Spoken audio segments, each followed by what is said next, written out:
러시아는 거대한 계획과 함께 봄을 시작했습니다. 대규모 공세, 그리고 돈바스의 붕괴였습니다. 크렘린은 봄이 시작될 때 우크라이나가 결국 러시아에 무너질 것이라는 메시지를 냈습니다. 하지만 푸틴의 측근들이 내뱉는 말처럼 그 메시지는 좀 빗나간 것이었습니다. 러시아의 봄 공세는 실패로 끝났고 지난 1년 동안 푸틴에게는 두려운 일이 일어났습니다. 우크라이나는 러시아군이 10만 명에게 치명적인 타격을 입혔습니다. 새로운 기발한 전술이 등장했고 그것이 푸틴의 군대를 벼랑 끝으로 몰아넣었습니다. 러시아인들조차도 끝이 다가오고 있다는 것을 알 수 있지만 푸틴은 머리를 너무 깊이 모래에 파묻고 있어서 전장이 전하는 메시지를 전혀 알지 못합니다. 러시아가 패배 중이며 주도권은 우크라이나에 있습니다. 그리고 이 명백한 사실에 대해 의심이 든다면 우리는 러시아의 봄 공세에서 나온 실제 수치만 보면 됩니다. 돈바스가 가을에 함락될 것이라는 전초전이 될 거라던 대규모 공세는 오히려 우크라이나가 점점 더 강해지고 있다는 사실을 러시아에 잔인하게 상기시켜주는 계기가 되었습니다.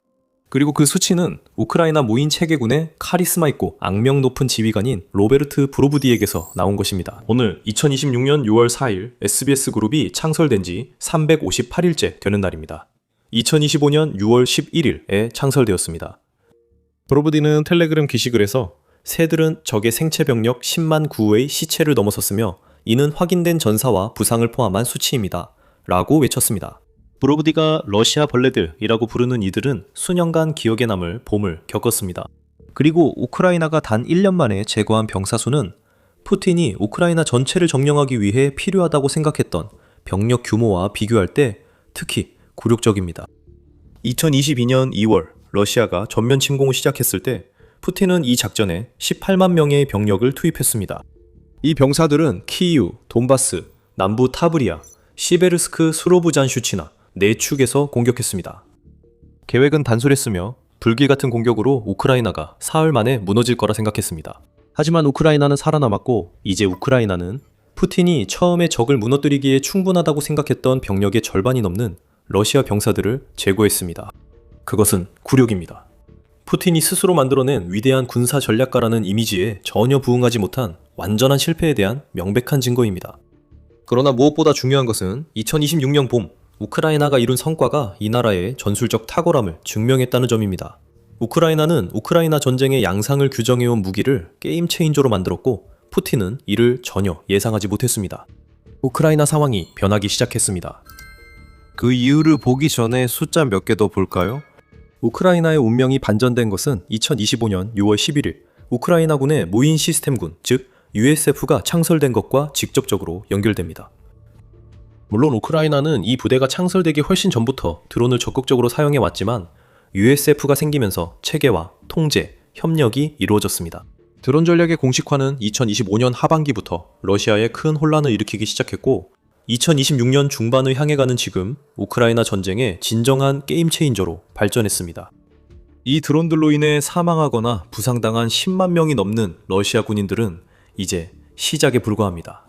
USF가 창설된 이후 불과 1년이 조금 안 되는 기간 동안 165만 건의 전투 임무 중 35만 건의 검증된 러시아 표적 타격을 수행했습니다. 하루 5천에 출격하며 앞으로 러시아 상황은 더 악화될 것입니다. USF는 지난 12개월 동안 러시아의 방공 차량 248대, 푸틴의 전차 817대, 그리고 병력 수송 차량과 보병 전투 차량을 포함한 장갑차 1379대를 파괴했습니다. 더 많은 손실이 있습니다. 브로드스키는 우크라이나 드론의 공세로 러시아가 4,890문의 포병 시스템을 잃었다고 말합니다. 이것은 전선의 러시아군에게 치명적입니다. 포병은 보병이 전진할 수 있도록 화력 지원을 제공해야 합니다. 그러나 불타는 것은 러시아 포병이며 이로 인해 러시아 병사들이 대규모로 희생되고 있습니다. 그리고 계속 이어집니다. 자주포 342대, 항공기와 헬리콥터 13대, 다연장 로켓 시스템 281대, 무려 26,430대의 군수 차량, 그리고 그보다 더 많은 정찰 및 타격 드론까지 있습니다. 이 모든 것이 USF의 힘에 무너졌습니다. 우크라이나가 개척한 드론전에 대한 체계적인 접근 방식이 푸틴의 행동에 대해 러시아에 가혹한 대가를 안겨주고 있습니다. 다시 인명피해로 돌아옵니다. 기억하세요. 공유된 수치는 USF에서만 나온 것입니다. 러시아는 지난 1년 동안 우크라이나의 모든 방어 전력과 부대를 고려할 때 수십만 명 이상의 추가 인명피해를 겪었습니다. 둘째, 2025년 6월 11일에 이 부대가 창설된 이후 USF에 의해 전멸된 러시아군의 정확한 수는 10만 82명입니다. 그중 5만 3,477명은 사망했고 4만 6,605명은 부상을 입었습니다. 러시아군의 사망자 대 부상자 비율은 매우 비정상적입니다. 드퓨 연구소는 미국 군대가 참전한 여러 20세기 전쟁을 조사한 연구에서 이 점을 강조했습니다. 전체적으로 사망자 대비 부상자 비율은 항상 사망자보다 부상자가 더 많았습니다. 제1차 세계대전에서 사망자 1명당 부상자는 3.83명이었습니다. 제2차 세계대전 사망자 1명당 부상자 2.41명이었습니다. 한국전쟁은 사망자 1명당 부상자 2.8명, 베트남 전쟁은 3.14명, 아프가니스탄 전쟁은 9.98명이었습니다. 이는 모두 사망자 1명당 부상자 수입니다. 러시아는 부상자보다 사망자가 더 많습니다. 정말 참혹한 일입니다. 그리고 이것은 우크라이나가 2022년 2월 푸틴이 3일 만에 우크라이나를 파괴하려고 계획을 세웠을 때 상상했던 것보다 훨씬 더 효율적인 살상 기계가 되었음을 보여줍니다. USF의 수치도 역시 추측이 아닙니다.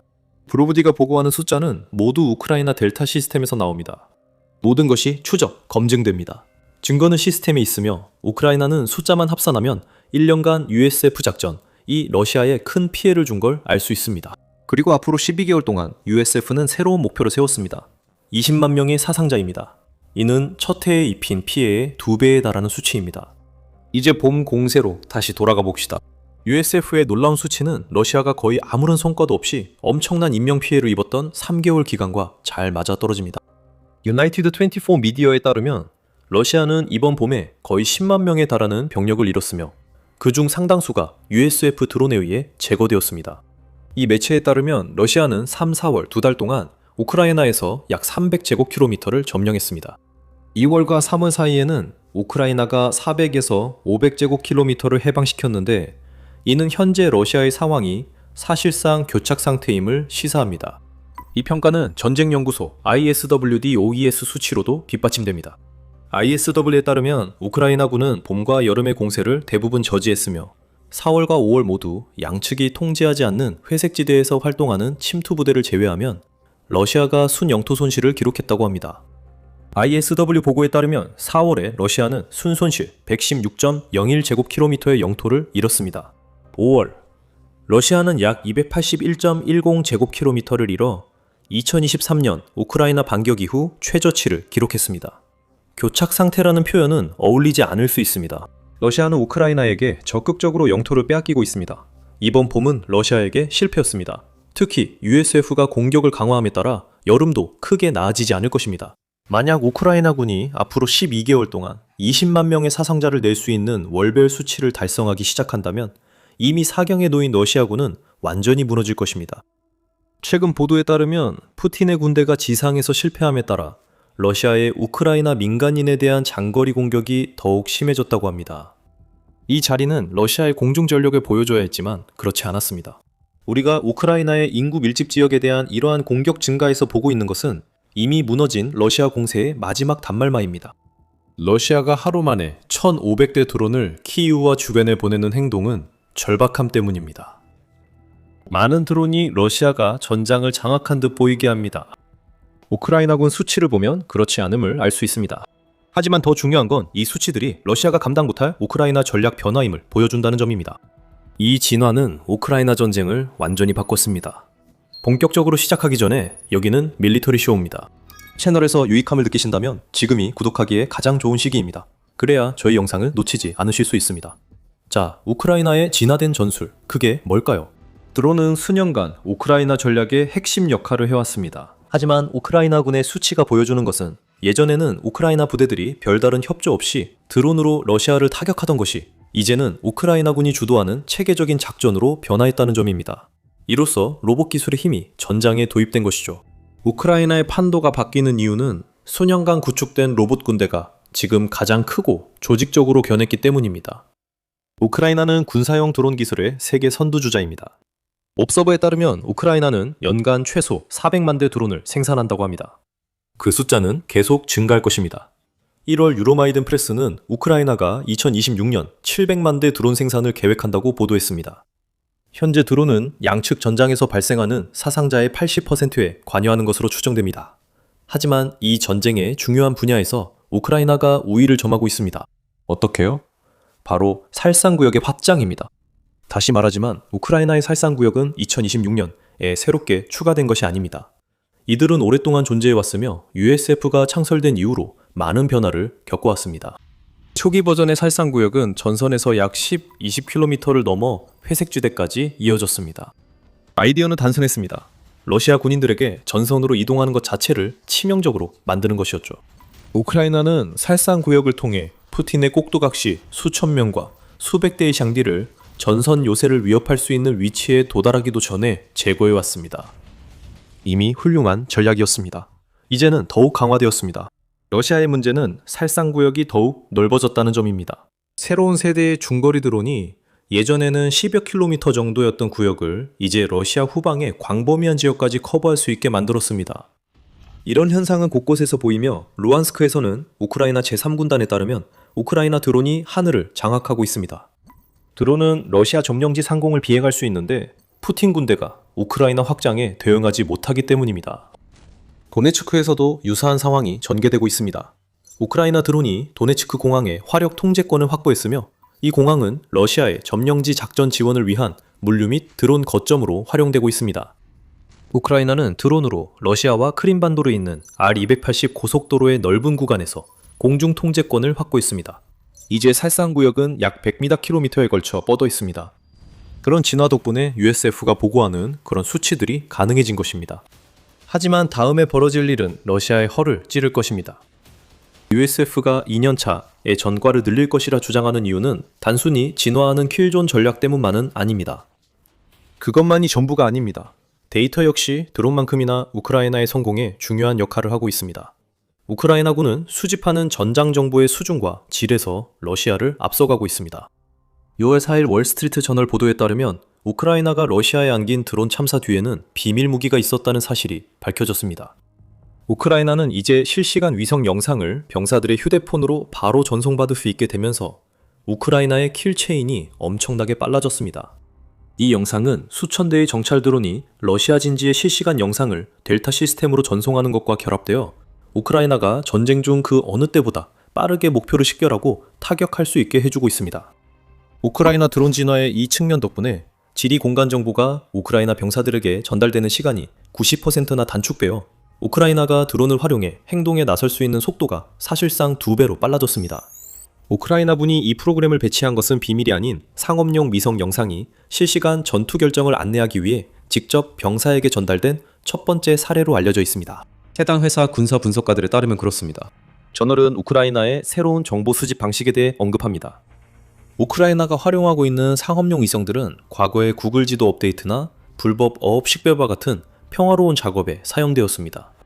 이제 우크라이나는 이 위성들을 러시아 자산을 찾는 데 사용하고 그 자산을 발견하면 USF와 다른 드론 부대들이 즉시 행동에 나섭니다. 이것은 전장에서의 미묘한 변화가 아닙니다.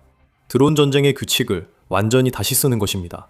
우크라이나 전쟁이 지금까지 볼 수 없던 새로운 형태의 로봇 전쟁을 이미 나왔다는 점을 생각하면 이런 말이 정말 놀랍습니다.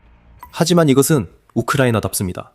그 나라 군사 전략가들은 안주하지 않고 우크라이나는 계속 적응하며 러시아에 타격을 줄 모든 진보를 적극 활용합니다. 확장된 살상구역과 상업용 위성 피드로 병사들에게 정보를 제공하는 점에서 이를 알 수 있습니다. 우크라이나는 러시아보다 2걸음 앞서 나가고 있으며 현재 USF와 우크라이나군 전체가 보여주고 있는 수치들은 이 나라의 전략이 효과적임을 입증합니다. 푸틴에게 이것은 어떤 의미일까요? 러시아 지도자는 중대한 시점에 우크라이나 전쟁에 대한 통제력을 잃고 있습니다. 점령지 후방에서 수만 명이 죽고 장비가 파괴되는 것만이 문제가 아닙니다. 러시아 본토에서도 우크라이나의 드론이 이제 너무 깊숙이 날아들어와서 푸틴이 러시아 경제의 힘을 과시하려고 하는 러시아판 다보스 경제행사 전날에 상트페테르부르크를 손쉽게 타격할 수 있었습니다. 그 방어 실패 이전에도 푸틴은 모스크바에서 열리는 연례 승전 기념 퍼레이드를 러시아의 군사 장비가 전혀 등장하지 않을 정도로 축소할 수밖에 없었습니다. 러시아가 우크라이나 드론이 군사 퍼레이드 장비를 공격할까 두려워해 벌어진 일이었습니다. 우크라이나 드론이 전선과 살상지대에서 더 깊고 강하게 타격하며 작전 강도도 계속되고 있습니다. 다시 말하지만 이것은 진화입니다. 우크라이나는 더 강력하고 더 발전된 드론을 계속 개발하고 사용 방식도 더욱 조직적으로 변하고 있습니다. 이것이 1년간 USF에 의해 발생한 10만 명 이상의 러시아군 사상자와 수만 대 장비 손실이 러시아에 의미하는 바입니다. 이것은 시작일 뿐이며 앞으로 더 심각한 일이 일어날 것입니다. 러시아군이 붕괴 직전이며 우크라이나는 푸틴의 2026년 공세 마지막 일격을 준비 중입니다. 이건 우리만의 의견이 아닙니다. 러시아 전역에서 푸틴 측근들이 전쟁을 끝내자고 그에게 말하고 있습니다. 그들은 푸틴이 받아들이기를 거부하는 사실을 알고 있습니다. 이제 러시아는 모든 것이 끝났습니다. 어디를 봐도 불만이 싹트고 있는 것을 볼 수 있습니다. 월스트리트 저널이 6월 3일에 보도한 바에 따르면 러시아 엘리트들 사이에서도 그 불만이 드러나고 있습니다. 러시아 전국의 강경파 인사들마저 푸틴에게 이제 멈추라고 말하고 있습니다. 그 중엔 올렉 사르프도 있습니다. 그는 한때 크렘린의 청해를 받았던 인물로 우크라이나 전 국회의원이자 2014년부터 푸틴의 우크라이나 정책을 지지해왔기 때문입니다. 한때 자르프는 푸틴이 우크라이나에 세우려던 꼭두각시 정부를 이끌 인물로 점찍혀 있었습니다. 그는 변절자로 주인을 배신했고 텔레그램에서 추종자들에게 러시아 승리가 불가피하다는 환상에 속지 말라고 경고했습니다. 러시아 드론 전쟁 센터의 책임자인 알렉세이 추다예프와 같은 다른 이들은 러시아가 교착 상태에 빠질 뿐만 아니라 우크라이나의 끊임없는 진화로 인해 전면적인 패배로 향하고 있다고 주장하고 있습니다. 최고위층의 시각은 푸틴 전쟁을 지지하던 러시아 군사 블로거들에게도 반영되고 있습니다. 그들마저 지도자를 듬지기 시작했습니다. 자리오프는 시작에 불과합니다. 친크렘린 변호사이자 군사 블로거인 일리아 레메줄로는 더 이상 푸틴을 지지하지 않는다고 공개적으로 선언했으며 자신의 입장을 바꾼 5가지 이유를 밝혔고 심지어 푸틴이 전범으로 재판을 받아야 할 정통성이 없는 대통령이라고 주장하기까지 했습니다. 쥐들은 침몰하는 배에서 도망칩니다. 지금 러시아에서 우리가 보고 있는 것이 바로 그것입니다. 초기 푸틴의 침공으로 부유해졌던 이들이 이제는 더 이상 그들의 지도자를 지지하지 않는다는 사실을 세상에 알리기 위해 온갖 노력을 기울이고 있습니다. 이건 자기 부신에 불과하고 여러모로 한심합니다. 하지만 이것은 푸틴이 지금 직면한 현실을 바꾸지 못합니다. 이제 그를 제외한 모든 사람들이 상황이 어떻게 흘러가고 있는지 알고 있다는 사실입니다. 심지어 크렘린의 선전에 미친 듯이 노출된 러시아 국민들조차도 푸틴에게 이제 그만할 때라고 말하고 있습니다. KVP 월드에 따르면 지난 2월 러시아의 비정부기관인 레바다 리서치 센터가 실시한 여론조사에서 응답자의 단 24%만이 전쟁이 계속되기를 원한다고 답했습니다. 설문에 응한 사람들 중 67%는 러시아가 평화 협상으로 나아갈 때가 됐다고 말했습니다. 그리고 이 모든 것은 지난 2월의 일이었습니다.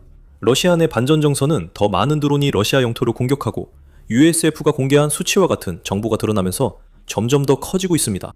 푸틴은 전쟁을 끝내지 않을 것입니다. 그는 젤렌스키의 평화회담 제안을 거부하며 우크라이나 대통령이 평화를 진지하게 원하지 않는 것처럼 평화회담이 의미 없다고 주장했지만 이는 거짓입니다. 푸틴의 발언은 러시아가 더 이상 쓸 카드나 지렛대가 없다는 걸 인식했다는 의미입니다. 어떤 평화회담이 열려도 푸틴은 원하는 것을 얻지 못할 것입니다. 결국 그의 침공은 러시아인의 생명을 헛되이 희생시킨 역사로 남을 것입니다.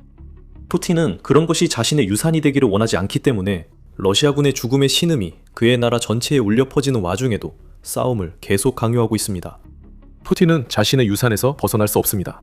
이제 그가 바랄 수 있는 것은 자신이 실패자라는 것을 알면서도 역사책에 그렇게 기록되기 전에 죽는 것뿐입니다. 심지어 러시아인들조차 이제 그만두라고 말할 때 푸틴은 모든 것이 끝났다는 것을 알아야 합니다. 우리는 우크라이나 전역에서 특히 루안스크에서 판도가 변하는 것을 보고 있습니다. 우크라이나는 러시아와의 전쟁에서 예상과 다른 비밀 무기를 보유하고 있습니다. 비밀 무기라는 말은 러시아 방공망이 탐지는 물론 격추도 할 수 없는 새로운 스텔스 미사일을 떠올리게 할 수도 있습니다. 혹은 훨씬 더 비싼 러시아의 드론과 미사일을 격추할 수 있는 새로운 방공 시스템일 수도 있습니다. 아마도 최첨단 인공지능 기반 전장 정보 시스템을 떠올릴 수도 있습니다. 이런 시스템은 우크라이나 지휘관들에게 러시아 지휘관들이 하루 첫 보드카를 따르기도 전에 전장의 전체 상황을 보여줍니다. 이 모든 시스템들은 이미 개발 중입니다. 하지만 한 은퇴한 미국 고위 장성에 따르면 우크라이나의 비밀 무기는 훨씬 더 단순하면서도 근본적인 것입니다. 바로 적응력입니다. 최근 미국의 저명한 저널 The Bulwark 기고문에서 은퇴한 마크 허틀링 중장은 매우 설득력 있는 주장을 했습니다. 우크라이나가 러시아보다 더 뛰어난 사고력과 혁신 능력을 발휘함으로써 전쟁 5년차의 전략적 주도권을 되찾을 수 있었다는 것입니다. 허틀링 중장은 상황을 이렇게 분석하며 이것이 분쟁의 결과에 어떤 의미를 갖는지 설명합니다. 허틀링 중장은 결코 평범한 탁상공론 전문가가 아닙니다. 그는 2011-2012년 미 육군 유럽 사령관을 지냈습니다. 그는 또한 2007년부터 2009년까지 이라크 증파 기간 동안 독일에서 제1기갑사단을 지휘했으며 이 부대는 나토군의 다국적 사단이었습니다. 그래서 그는 동유럽 전장뿐만 아니라 전쟁이 실제로 어떻게 작전적으로 전략적으로 싸워지고 승리하는지에 대해서도 잘 알고 있습니다. 그리고 바로 이 방대한 실전 경험을 바탕으로 그는 이 주장을 펼치고 있습니다. 우크라이나가 전략적 주도권을 되찾은 데에는 여러 가지 이유가 있지만 그 모든 것은 결국 같은 원칙, 즉 적응으로 귀결된다고 그는 씁니다. 전투 계획이 거의 계획대로 진행되지 않는다는 것은 오래전부터 잘 알려진 사실입니다. 이 결론은 아마도 프로이센의 원수 헬무트 폰 몰트케의 유명한 인용구로 가장 잘 요약될 수 있을 것입니다.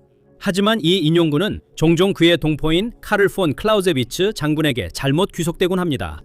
몰트케는 1871년에 어떠한 작전 계획도 주력 적군과의 첫 번째 조우 이후에는 확실하게 이어지지 않는다고 썼습니다. 오직 비전문가만이 전역이 진행되는 동안 모든 세부 사항까지 미리 고려된 원래의 생각이 일관되게 실행되고 끝까지 유지된다고 믿습니다. 이 기본적인 진리로 인해 헤르틀링은 군사 지도자들이 항상 상대를 능가하고 우위를 점하기 위해 엄청난 노력을 기울여 왔다고 말합니다. 왜냐하면 전쟁은 결코 정적인 것이 아니기 때문입니다. 한쪽이 항상 흔들리거나 자만하게 되면 다른 쪽이 그에 맞춰 조정할 수 있게 됩니다. 모든 전장은 진화합니다. 모든 새로운 기술은 기회와 위험을 동시에 만듭니다. 그리고 모든 적은 언젠가 약점을 드러냅니다. 그래서 승리는 상당 부분 어떤 지휘관 집단이 변화하는 상황을 신속하게 인식하고 낡은 가정을 버리며 적보다 먼저 단호하게 적응할 수 있는지에 달려 있습니다. 이러한 적응은 종종 전략과 그 실행에 대한 전면적인 변화를 수반합니다. 좋은 예로는 우크라이나가 러시아에 비해 인력과 전통적인 전장 무기에서 큰 열세를 극복하기 위해 드론전을 대규모로 도입한 것을 들 수 있습니다. 이 움직임은 전쟁 양상을 바꿨고 앞으로도 영향을 미칩니다. 이에 대해 잠시 후 더 이야기하겠습니다. 하지만 때로는 정부 공간에서의 미묘한 적응조차도 전선에서의 상황 전개에 엄청난 차이를 만들어낼 수 있습니다. 이 예시가 바로 그 점을 보여줍니다. 허틀링은 이라크에 있을 때 미군 지휘관들이 미국 대중과 이라크인들과의 소통에서 사용되는 표현들이 변화할 필요가 있다는 것을 깨달았다고 말합니다. 처음에 미국은 민심을 얻는다는 표현에 크게 의존했습니다. 이 표현은 과거 미국의 대반란 군사작전에서 국내와 현지 작전 환경에서 지지를 얻는데 성공적이었습니다.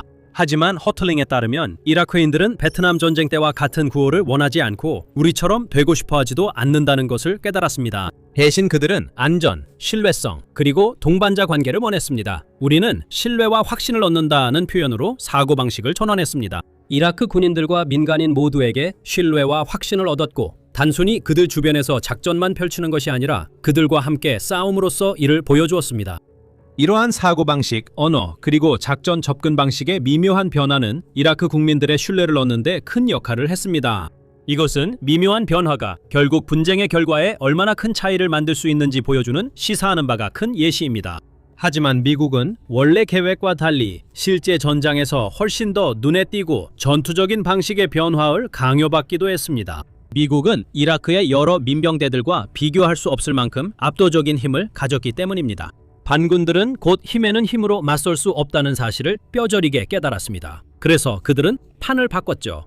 그들은 미국이 준비하지 못한 비대칭 전술로 전환했습니다. 그들은 분산된 공격, 도로변 폭탄, 그리고 대중의 지지와 작전의 추진력을 약화시키기 위한 정보전을 사용하기 시작했습니다. 그리고 한동안 그 전략은 효과가 있었습니다. 허틀링은 미국의 초기 대응이 진화하는 위협에 뒤처졌으며 경우에 따라서는 수년 동안 그랬다고 말합니다. 하지만 결국 미군 지휘관들과 병사들은 성공적으로 적응했습니다. 정보가 작전과 더 밀접하게 통합되었습니다. 급조폭발물 대응 기술이 개발되어 배치되었습니다. 분산 작전과 전자전이 도입되었고 현지 부대와의 긴밀한 협력 관계가 구축되었습니다. 결국 허틀링이 말했듯이 성공은 미군이 결국 적보다 더 빨리 배우게 되었기 때문에 이루어졌습니다. 하지만 더 큰 병력이 결국 승리하는 것이 항상 그런 것은 아닙니다. 더 나은 사고와 더 빠른 적응력으로 규모가 작고 덜 강력한 병력도 적응이 느린 더 큰 병력을 이길 수 있습니다. 그리고 바로 그런 일이 우크라이나에서 벌어지고 있다고 허틀링은 말합니다. 이러한 전략적 적응력이 불리한 쪽에 유리하게 기존의 질서를 뒤엎은 역사적 사례가 수없이 많습니다. 가장 유명한 예는 아마도 기원전 480년에 있었던 테르모필레 전투일 것입니다. 이 전투에서 레오니다스 1세 왕이 이끄는 300명의 스파르타인을 중심으로 한 소규모 그리스 연합군이 페르시아의 크세르크세스 1세가 이끄는 훨씬 더 거대한 침략군을 막아냈습니다. 이 이야기는 약간의 허구적 요소와 함께 2006년 잭 스나이더 감독의 히트 영화 300을 통해 널리 알려졌습니다. 비록 그리스인들은 전술적으로 결국 패배했지만 그들의 영웅적인 저항은 페르시아군에게 막대한 피해를 입혔고 그리스의 단결을 고취시켰으며 페르시아의 진군을 지연시켰습니다. 이 지연 덕분에 그리스군은 재정비할 수 있었고 살라미스 해전과 플라타이아의 전투에서 결정적인 승리를 거두어 결국 페르시아의 침공을 종식시켰습니다. 하지만 수천 년이 흘렀어도 올바른 전략과 전술이 시대를 초월해 적용된다면 소수의 적응력 있는 군대가 더 크고 느린 군대를 이기는 효과는 결코 약해지지 않았습니다. 최근 사례가 이를 뒷받침합니다. 허틀링은 베트남 전쟁을 예로 듭니다. 그는 1968년의 테트 공세가 북베트남에게는 완전한 군사적 실패였고 사실상 베트콩을 전투 세력으로서 소멸시켰다고 말합니다. 베트콩은 적응하여 훨씬 더 강한 미군과의 사실상 자살에 가까운 정면전을 피하고 배신 게릴라 전술로 전환했습니다. 결국 이러한 초기 비대칭 전술로 인해 전쟁은 너무 오래 끌었고 미국 지도부가 정치적으로 감당할 수 없을 만큼 비용이 너무 높아졌습니다. 미국은 철수를 강요받았습니다. 베트남은 오늘날까지도 공산주의 지도부 아래에 있지만 번창하는 사회주의 지향 시장 경제와 미국과의 건강한 관계를 유지하고 있습니다. 우크라이나와 훨씬 더 가까운 사례로 허틀링은 1939년부터 1940년까지의 겨울전쟁 당시 핀란드의 예를 들기도 합니다. 핀란드인들은 겨울 위장, 스키를 이용한 기동성, 그리고 몰로토프 칵테일과 같은 즉석 무기 등 비대칭 전술을 사용하여 거대한 소련 적군과 싸웠습니다. 허틀링은 그 결과를 무승부라고 부르는데 이는 다소 과장된 표현일 수도 있습니다.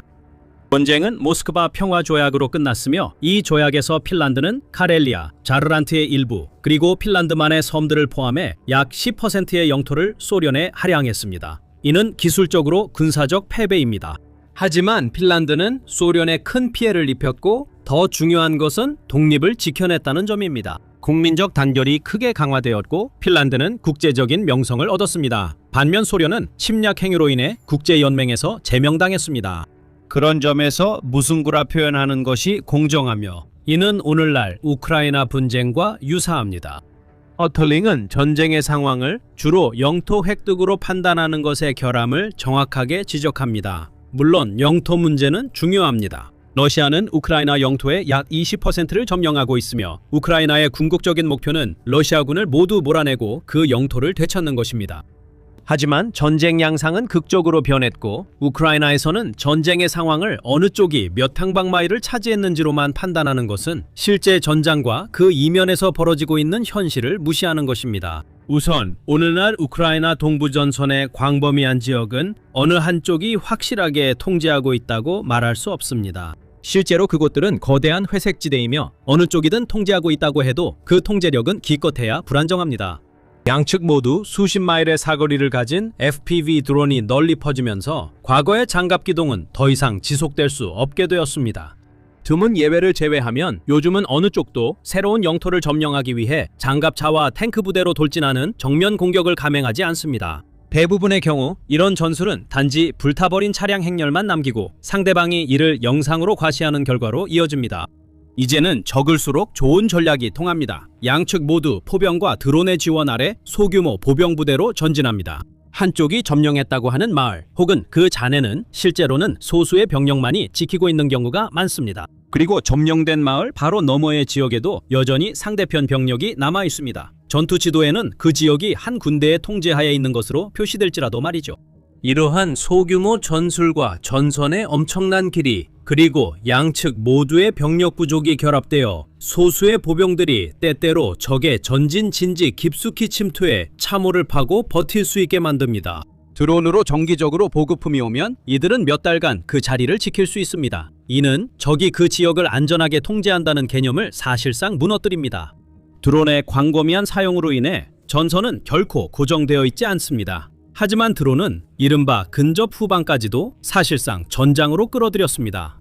군대가 대열을 이루어 전진하고 새로운 전진 거점을 구축한 뒤 수십 마일에 걸쳐 안전한 물류와 창고를 통해 그 거점을 유지하던 시대는 이제 끝났습니다. 오늘날에는 위성 및 드론 감시와 다양한 정밀 타격 미사일과 포탄이 운용되고 있기 때문에 근접 후방은 예전만큼 결코 안전하지 않습니다. 실제로 양측 모두에게 있어 근접 후방에서의 물류 약화, 지휘 및 통제 방해, 보급품 파괴는 전진하는 최전방 부대를 공격하는 것만큼이나 중요한 우선순위가 된 것 같습니다. 허틀링은 우크라이나가 이러한 새로운 전장 현실에 러시아보다 훨씬 더 빠르고 효과적으로 적응했다고 주장합니다. 드론, 정밀 타격, 전자전, 그리고 전선에서 멀리 떨어진 산업 인프라에 대한 공격, 그리고 우크라이나 대통령 블라디미르 젤렌스키의 장거리 제재 전략은 우크라이나가 전쟁에서 주도권을 되찾을 수 있게 해주었습니다. 그는 증거로 전쟁연구소 ISW의 최근 평가를 지목합니다. 러시아군은 2024년 우크라이나의 쿠르스크 침공 이후 처음으로 2026년 4월 전역에서 순영토 손실을 경험했습니다. 아직 구독하지 않으셨다면 지금 채널 구독을 부탁드립니다. 저희 밀리터리 쇼에서는 가장 중요한 군사 동향에 대한 일일 업데이트와 그 동향이 의미하는 바에 대한 심층 분석을 제공합니다. 그러니까 구독 버튼을 눌러서 절대 놓치지 마세요. 이제 여러분이 어디서 뉴스를 접하느냐에 따라 그 ISW 수치는 논쟁의 대상이 되고 있습니다. ISW가 4월 한 달 동안 우크라이나가 순 기준으로 72제곱마일의 영토를 되찾았다고 주장한 내용은 서방과 우크라이나 언론에서 널리 보도됐지만 안타깝게도 아직까지는 독립적인 확인이 많지 않습니다. 이코노미스트 전쟁 추적기에 따르면 올해 러시아는 2023년 10월 이후 처음으로 작지만 지속적인 영토 손실을 겪고 있다고 합니다. 하지만 그 규모는 확인되지 않았습니다. 그리고 그게 전부입니다. 러시아 측은 전혀 다른 그림을 그리고 있습니다. 러시아 참모총장 발레리 게라시모프는 최근 러시아군이 1000제곱마일 이 넘는 영토를 점령했고 80개의 거주지를 확보했으며 루한스크주에서 마지막 남은 거주지를 해방시켰다고 밝혔습니다. 2026년에 말이죠. 지리적으로 위치가 확인된 영상은 적어도 그 발언의 마지막 부분을 뒷받침하는 것으로 보입니다. 헤르틀링은 크렘린 주장과 실제 전장 상황의 격차가 커지고 있다고 설명합니다. 하지만 실제로 무슨 일이 일어나는지는 아무도 모릅니다. 앞서 설명했듯이 어느 쪽이든 전선이 적어도 수십, 많게는 수백 마일 더 적진 깊숙이 이동하기 전까지 영토를 완전히 장악했다고 주장하는 것은 최소한 진실하지 않을 가능성이 높습니다.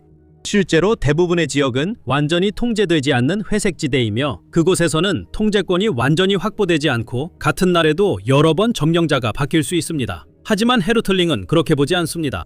헤르틀링의 관점에서 성공을 과장하는 고위 군 지도자들은 종종 더 깊은 제도적 약점을 드러냅니다. 권위주의 체제에서는 민간 및 군 지도자들이 실제 작전 상황보다는 기대에 부응하기 위해 보고 내용을 기대에 맞게 꾸미려는 경우가 자주 있습니다. 시간이 지남에 따라 이러한 행동들은 군사 및 정치적 의사결정을 왜곡시키고 적응력을 약화시키며 전략적 기능장애를 초래합니다. 이런 일은 러시아의 전면 침공 전부터 발생했고 지금도 이어지는 듯합니다.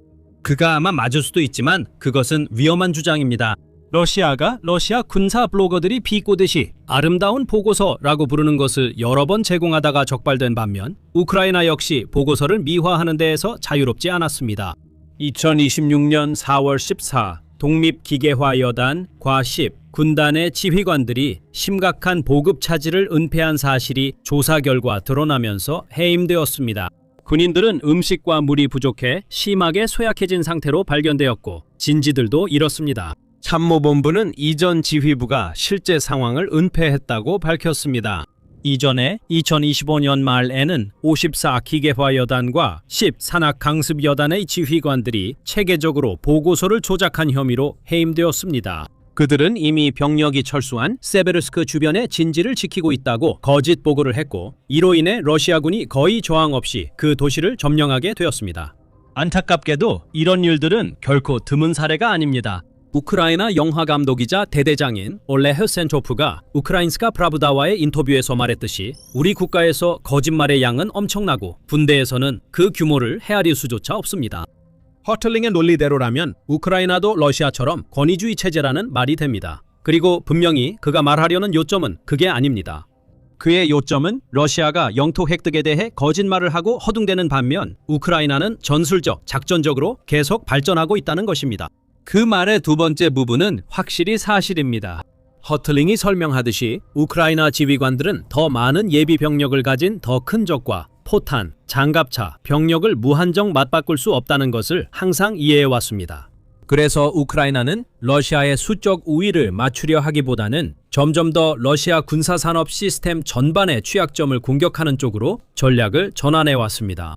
우크라이나는 전선에서의 소모전에 집중하는 대신 더 비대칭적인 전술로 전환했습니다. 구체적으로 장거리 공격 드론과 미사일의 비축량을 크게 늘림으로써 우크라이나는 러시아의 전투작전을 유지하는 인프라, 물류, 에너지 생산, 항법 시스템, 산업시설 등을 점점 더 집중적으로 타격하고 있습니다. 그리고 이러한 공격들이 큰 타격을 주고 있다는 데에는 거의 의심의 여지가 없어 보입니다. 검증된 영상 자료가 점점 더 많이 쌓이면서 주요 정유시설, 연료 저장소, 폭발물 시설, 그리고 러시아의 드론 및 미사일 생산과 관련된 공장들이 점점 더 자주 공격당하고 있다는 사실이 확인되고 있습니다. 최근 우크라이나의 공격으로 러시아 최대 정유시설 중 하나인 상트페테르부르크 근처의 키리시 정유소가 피해를 입었습니다. 최근 몇 주 동안 그들은 또한 추바시아에 위치한 Veneer Progress 공장을 타격했는데 이곳은 러시아 드론과 미사일에 사용되는 항법 및 전자전 저항 유도 시스템을 생산하는 곳입니다. 이것들은 많은 사례 중 두 예에 불과합니다. 허틀링에게 이러한 공격들은 러시아 군사체계의 연결망을 교란하기 위한 점점 더 정교해지는 정보 수집과 표적 선정 우선순위를 반영한다고 볼 수 있습니다. 우크라이나와 마찬가지로 러시아의 방공망도 이러한 드론의 대부분을 격추시키고 있지만 최근 러시아로 날아드는 드론의 수가 많아지면서 점점 더 많은 드론이 목표를 명중시키고 있습니다. 특히 모스크바와 상트페테르부르크 등 러시아에서 가장 중시되고 경비가 삼엄한 곳에서 이런 일이 일어나고 있습니다. 서방 정보기관의 평가에 따르면 이로 인해 러시아 당국은 블라디미르 푸틴과 러시아 주요 지도부 시설 주변에 보안 조치를 강화했다고 합니다. 다른 보고서들에 따르면 특히 모스크바에 대한 우크라이나의 공격으로 인해 러시아 당국은 엘리트 지도부 시설과 주요 인프라를 보호하기 위해 방공 시스템의 위치를 재조정할 수밖에 없었다고 합니다. 허틀링은 이러한 보도 중 일부가 다소 과장되었을 수 있다는 점을 부정하지 않지만 그는 이 보도들의 정확성보다는 그것들이 반영하는 더 넓은 전략적 현실이 궁극적으로 더 중요하다고 말합니다. 우크라이나는 전쟁을 러시아 본토로 끌어들이는 데 성공했고 이는 보통 러시아인들의 얼굴에서 아니 정확히는 그들의 휴대전화에서 확인할 수 있습니다. 정부는 전쟁에 대한 부정적인 소식을 제한하려는 의도로 러시아에서 텔레그램 앱 접속을 제한했습니다. 실제로 이번 조치에 대한 불만이 표출되지 않는 러시아 내 활성 채널을 찾기란 힘들 것입니다. 높아지는 비용과 심각한 압박을 받고 있는 경제 상황과 맞물려 이번 조치는 러시아 내부의 분위기를 분명히 더욱 악화시켰습니다. 러시아 국영 여론조사 기관 보츠소욤에 따르면 블라디미르 푸틴의 지지율은 2026년 4월 말 65.6%로 떨어졌으며 이는 우크라이나 전쟁이 시작된 이후 가장 낮은 수치입니다. 이는 2025년 12월에 비해 12%포인트 이상 크게 하락한 수치로 이로 인해 국영 여론조사 기관은 추가적인 충격을 완화하기 위해 조사 방식을 수정하게 되었습니다. 물론 이런 지지율은 많은 서방 지도자들이 꿈꿀 수밖에 없는 수치입니다. 최근 미국 여론조사에 따르면 도널드 트럼프 대통령의 지지율은 여전히 약 39% 수준이지만 꾸준히 하락하는 추세를 보이고 있습니다. 우크라이나의 유럽 내 최대 동맹국 중에서 독일의 총리 프리드리히 메르츠가 가장 인기가 높지만 그의 지지율은 겨우 19%이고 반대율은 76%에 달합니다. 프랑스의 에마뉴엘 마크롱은 그보다 약간 뒤처져 있으며 지지율은 18%, 반대율은 75%입니다. 그리고 최근 지방선거에서 노동당이 굴욕을 당한 영국의 총리 키어 스타머 경도 가까운 미래에 축출될 가능성이 높습니다. 유고부의 여론조사에 따르면 영국인 중 단 11%만이 그가 훌륭하거나 좋은 총리였다고 생각하며 거의 60%는 그가 형편없거나 끔찍했다고 생각합니다. 그럼에도 불구하고 단 한 분기 만에 푸틴의 지지율이 약 12% 하락한 것은 우크라이나의 비대칭 전략이 효과를 보고 있다는 강력한 신호입니다. 이제 허틀링은 우크라이나가 적응력과 비대칭적 이점을 활용해 주도권을 되찾고 있다는 점을 강하게 주장합니다. 하지만 다른 일부 논평가들과 달리 그는 이것이 우크라이나를 확실히 승리의 길로 이끌었다거나 전쟁이 곧 끝날 것이라는 결론을 내리지는 않습니다. 러시아는 여전히 위험하며 막대한 파괴를 일으킬 능력이 있다고 그는 말합니다. 그는 또한 우크라이나의 심각한 인력 문제, 국가로서 기능을 유지하기 위해 완전히 외국 원조에 의존하고 있다는 사실, 그리고 점점 소모전으로 변해가는 전쟁에서 큰 불리함에 처해 있다는 점도 인정합니다. 러시아는 큰 피해를 입고 있지만 훨씬 더 큰 규모와 경제, 인구 덕분에 이를 견딜 수 있는 능력이 더 큽니다. 또한 미 국방부의 공식적인 전쟁 평가가 허틀링의 평가와 달리 우크라이나가 혁신적인 전술과 더 뛰어난 적응력 덕분에 전략적 주도권을 잡았다는 견해를 공유하지 않는다는 점도 주목할 만합니다. 2026년 5월 미 의회에 제출된 Atlantic Resolve 작전에 관한 국방부 특별감사관의 보고서에서 러시아가 우크라이나보다 더 효과적인 지휘 및 통제 체계를 거의 확실하게 유지하고 있다고 평가했습니다.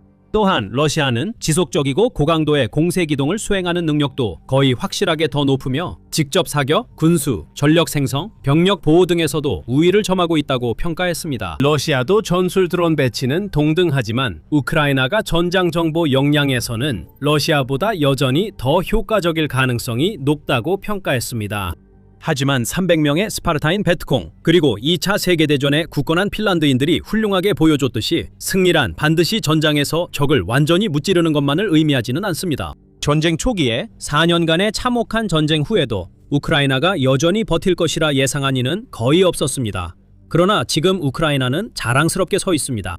하지만 우크라이나의 이러한 에스컬레이션이 엄청난 역효과를 불러올 가능성도 약간 있습니다. 러시아 내에서 높아진 압박은 항복이나 푸틴의 퇴진욕으로 이어지지 않고 있습니다. 오히려 반대 효과로 대중과 영향력 있는 지도자들 모두 우크라이나의 강경 대응을 요구하는 목소리가 커지고 있습니다.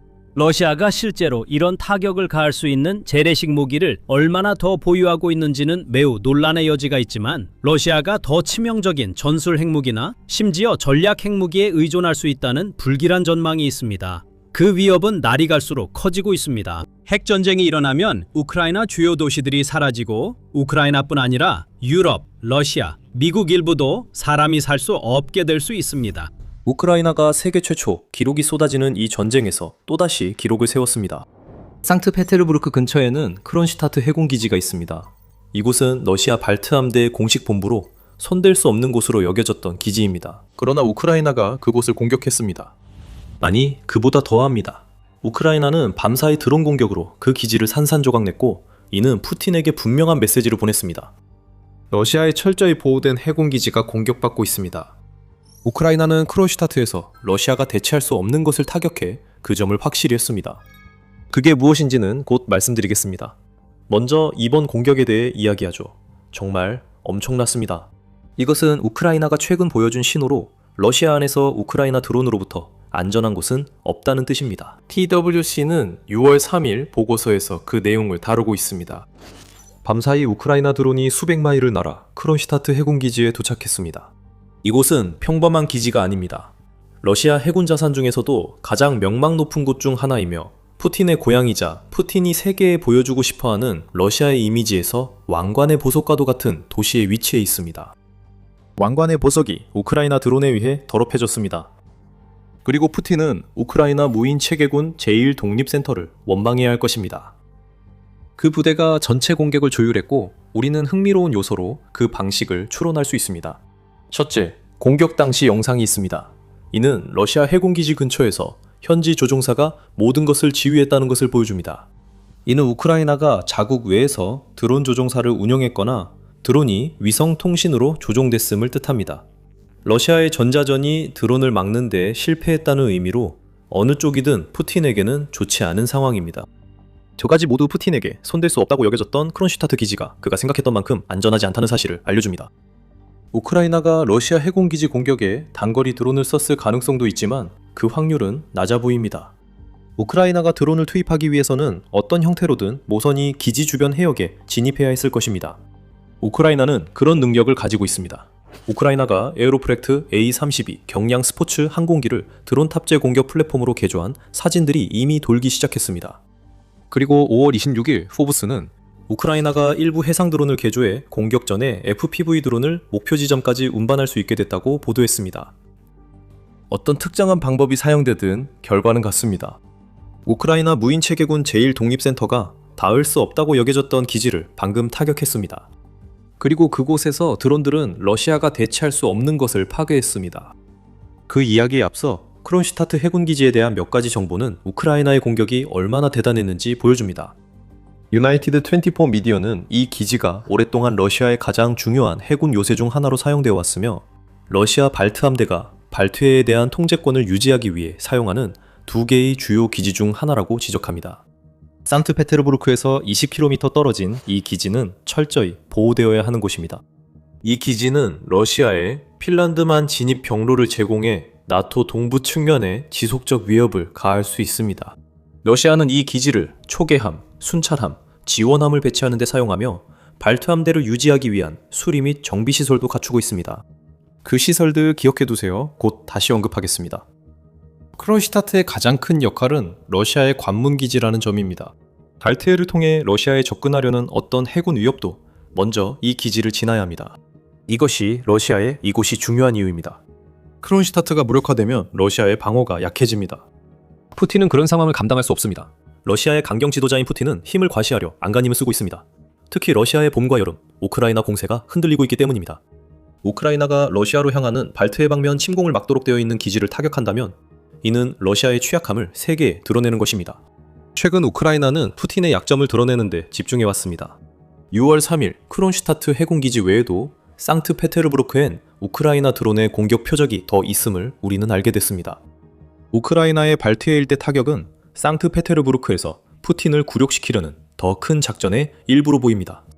도시의 다른 곳에서는 우크라이나가 러시아 최대 석유 수출 허브 중 하나인 상트페테르부르크 석유 터미널을 공격했습니다. CNN에 따르면 해당 터미널은 러시아 물류와 연료 수출에 중요해 손실 시 전선의 푸틴 앞잡이들에게 큰 문제가 될 것입니다. 하지만 상트페테르부르크 공격의 목적은 러시아 해군 자산과 석유 인프라 타격뿐만이 아니었습니다. 타이밍이 완벽했습니다. 우크라이나 드론은 여러 날에 걸쳐 열리는 상트페테르부르크 국제경제포럼이 막 시작되던 바로 그날 날아들었습니다. 러시아의 다보스라고 불리는 이 연례 행사는 전 세계에서 수천 명의 참석자들을 맞이하며 전통적으로 블라디미르 푸틴이 행사 마지막 즈음에 기조연설자로 참석합니다. 6월 3일 은 상트페테르부르크가 러시아 경제력의 상징이 되는 날이 될 예정이었습니다. 하지만 그 대신 이날은 연기로 공기가 가득 차고 푸틴의 경제 관계 구축 시도보다는 우크라이나의 드론에 대한 이야기로 가득한 날이 되었습니다. 러시아의 지도자는 망신을 당하고 말았습니다. 그는 아마 여전히 포럼의 모습을 드러내겠지만 우크라이나가 방금 안긴 망신은 피할 수 없을 것입니다. 우크라이나의 대통령 볼로디미르 젤렌스키는 이번 일련의 공격이 우크라이나의 소행임을 확인했습니다. 젤렌스키 대통령은 이번 공격 이후 우크라이나 보안국, SSU, 무인 시스템 부대, 특수작전부대, 국방부 산하 국방정보국, 국경수비대가 수행한 장거리 타격에서 긍정적인 결과가 나왔다고 밝혔습니다. 그는 상트페테르부르크 석유 터미널을 강조했지만 우크라이나 대통령은 크론슈타트 기지의 군사 목표도 공격했다고 모호하게 말했습니다. 그건 축소해서 한 말입니다. 실제로 크론슈타트 사건이 우크라이나의 상트페테르부르크 공격 핵심입니다. 그리고 그 이유는 우크라이나 드론에 맞아 불타고 있는 아주 특정한 대상 하나 때문입니다. 그것은 러시아에 대체 불가능하며 과거에 그림자 한 대 선박들이 발트해를 통해 목적지에 도달하는데 핵심적 역할을 했습니다. 우크라이나가 크론슈타트에서 무엇을 타격했는지 밝히기 전에 짚을 부분이 있습니다. 지금 밀리터리 쇼를 시청 중이며 저희는 헤드라인만이 아니라 전체 이야기를 전해드립니다. 내용이 마음에 드셨다면 구독 버튼을 눌러 영상들을 놓치지 마세요. 크론슈타트 해군기지 안에 함정이 있었습니다. 보이키라는 이름의 러시아 코르벳함이 이 기지에서 수리를 받고 있었고 다시 발트해로 파견되어 푸틴이 이 지역에서 만들고자 하는 위협을 계속 가할 수 있도록 준비 중이었습니다. 이제 그런 일은 더 이상 일어나지 않을 것입니다. 러시아의 함정은 겉보기에는 뚫을 수 없는 기지에 숨겨져 있었지만 우크라이나가 그것을 찾아냈고 우크라이나의 드론이 그 함정을 강하게 타격했습니다. 우크라이나 무인 시스템 부대 지휘관 로버트 브로브디는 6월 3일 크론슈타트에서 우크라이나가 노린 목표를 정확히 타격했음을 보여주는 영상을 공개했습니다. 그 영상은 TWCD의 설명처럼 접근하는 드론의 시점에서 촬영된 것으로 우크라이나의 무인 항공기 2대가 보이키함을 직접 타격하는 장면이 담겨 있습니다. 이러한 타격을 성공시키기 위해 우크라이나 드론들은 크론슈타트 기지의 드라이도크까지 깊숙이 침투해야 했으며 그 과정에서 러시아 방공망을 뚫었을 것으로 보입니다. 그리고 드론이 목표물을 타격할 때 우리가 목격한 폭발은 러시아의 초계함이 당분간 다시 항해하지 못할 것임을 보여줍니다. 피해는 두 번째 공격 때문인 것 같습니다. 유로마이단 프레스에 따르면 우크라이나의 두 번째 드론이 러시아 초계함 중앙을 직격해 보이키함 함교에 큰 화재를 일으켰다고 보도됐습니다. 하지만 화재 자체는 큰 뉴스가 아닙니다. 우크라이나가 주강마스트를 노린 이유는 그곳에 비싸고 중요한 전자장비가 모여있기 때문입니다. 러시아 초계함에 탑재된 F2 공중감시 레이더도 우크라이나 드론 공격으로 불길에 휩싸였습니다. 또한 전자전 시스템, 항법 시스템, 그리고 모니먼트 A 유도미사일 레이더도 있는데 이 모든 장비는 우크라이나 드론이 방금 타격한 바로 그 위치에 배치되어 있습니다. 우크라이나가 보이키함을 침몰시키지는 못했지만 사실상 침몰시킨 것이나 다름없습니다. 그 장비들이 없으면 이 함선은 사실상 무용지물이나 마찬가지이며 적어도 발트 함대에서의 활용도는 완전히 사라졌습니다. 보이키함은 더 이상 볼 수 없게 되었고 애초에 이런 공격을 막기 위해 갖추고 있던 장비들도 모두 잃었습니다. 이제 보이키함은 완전히 무방비 상태가 되었고 이미 손상된 채로 앞으로 얼마나 오랫동안 운용이 중단될지 알 수 없는 상황입니다. 공개된 위성 사진을 보면 러시아가 이 피해를 숨길 수 없다는 것이 드러납니다. 사진에는 소방대원들이 함선 화재를 진압하는 장면이 담겼습니다. 함교와 상부 구조물 모두 화재로 인해 검게 그을렸고 일부가 붕괴된 것으로 보입니다. 화재 진압에 사용된 물이 우크라이나 드론이 일으킨 화재에서 살아남은 보이키 중앙부의 전자 부품에 좋지 않을 것은 분명합니다. 러시아는 앞으로 많은 코르벳을 수리해야 할 것입니다. 현재로서는 우크라이나 드론이 입힌 피해가 지금까지 본 것보다 더 심각한 것으로 드러난다면 러시아가 보이키를 완전히 포기할 가능성이 높습니다. 러시아는 보이키 손실로 발트의 군사적 입지가 크게 약화될 것입니다. 이 배는 러시아가 다목적 임무를 위해 설계한 프로젝트 20380 스테르구시 직급 초계함으로 러시아 해군에서 가장 현대적인 함정 중 하나이며 최대 성능 시 매우 위험합니다. 보이키는 수상, 잠수함, 공중 위협에 모두 대응하도록 설계되어 2013년부터 발트 함대에서 운용 중입니다. 보이키가 처음부터 크론슈타트 해군기지에 있었던 건 임무 중 손상 때문이 아니었습니다. 보이키는 10년간 임무 후 2월 정기 수리를 위해 기지에 들어왔습니다. 예상보다 길어진 수리가 러시아에겐 악몽이었습니다. 100mm 대포 KH-35 대함미사일, 레두트 방공 시스템을 장착한 이 함정은 러시아 예상보다 훨씬 오래 크론슈타트에 머물 것입니다. 이것이 발트 함대에 큰 타격이 되겠지만 러시아가 다른 나라에 판매하는 석유를 싣고 발트해를 통과하는 그림자 선단 소속 선박들에게는 훨씬 더 큰 문제입니다. 브로브디는 보이키가 섀도우 플릿과 함께 나토 회원국들의 국경을 따라 흥미로운 여행과 모험의 역사가 있었다고 주장합니다. 다시 말해 이 선박은 러시아가 사용해온 수상한 유조선들에게 군사 호위를 제공했으며 이 유조선들은 석유와 가스를 운송할 뿐만 아니라 해저 케이블을 파괴하고 나토 영토로 진입하는 드론을 발사하는 등 나토 국가들을 상대로 한 하이브리드 전쟁을 수행하는 데에도 이용되었습니다. 보이키 손실은 러시아에게만 나쁜 소식인 것은 아닙니다. 러시아가 제재를 피하려고 섀도우 플릿을 활용하는 것을 억제하려는 나토의 호재입니다. 그 함대는 푸틴에게 전부입니다. 영국 왕립합동군사연구소에 따르면 러시아는 이 음지 선박 함대를 만들기 위해 최소 140억 달러를 썼고 이 선박들의 운용을 통해 수십억 달러 이상의 석유 수익을 올렸습니다. 재팬포워드는 이 선박들이 창출하는 수익에 대한 세금이 푸틴의 우크라이나 전쟁 예산의 최대 40%를 차지한다고 밝혔습니다. 그린자 함대를 무력화시키면 푸틴의 전쟁 기계도 무너집니다. 푸틴의 노후 유조선을 지키는 초계함을 무력화한 것은 큰 진전입니다. 우크라이나가 방금 여기서 한 일은 러시아에게 굴욕적인 것에 그치지 않습니다. 이로써 섀도우 플릿 선박을 납포할 기회가 생깁니다. 나토 국가들은 이미 푸틴의 유조선을 해상에서 퇴출하는데 더 적극적으로 나서고 있습니다. 우크라이나의 발트해 공격 이틀 전만 해도 프랑스가 대서양 연안에서 약 4대 켈이 떨어진 곳에서 타고르라는 이름의 유조선을 가로막았다는 소식이 전해졌습니다.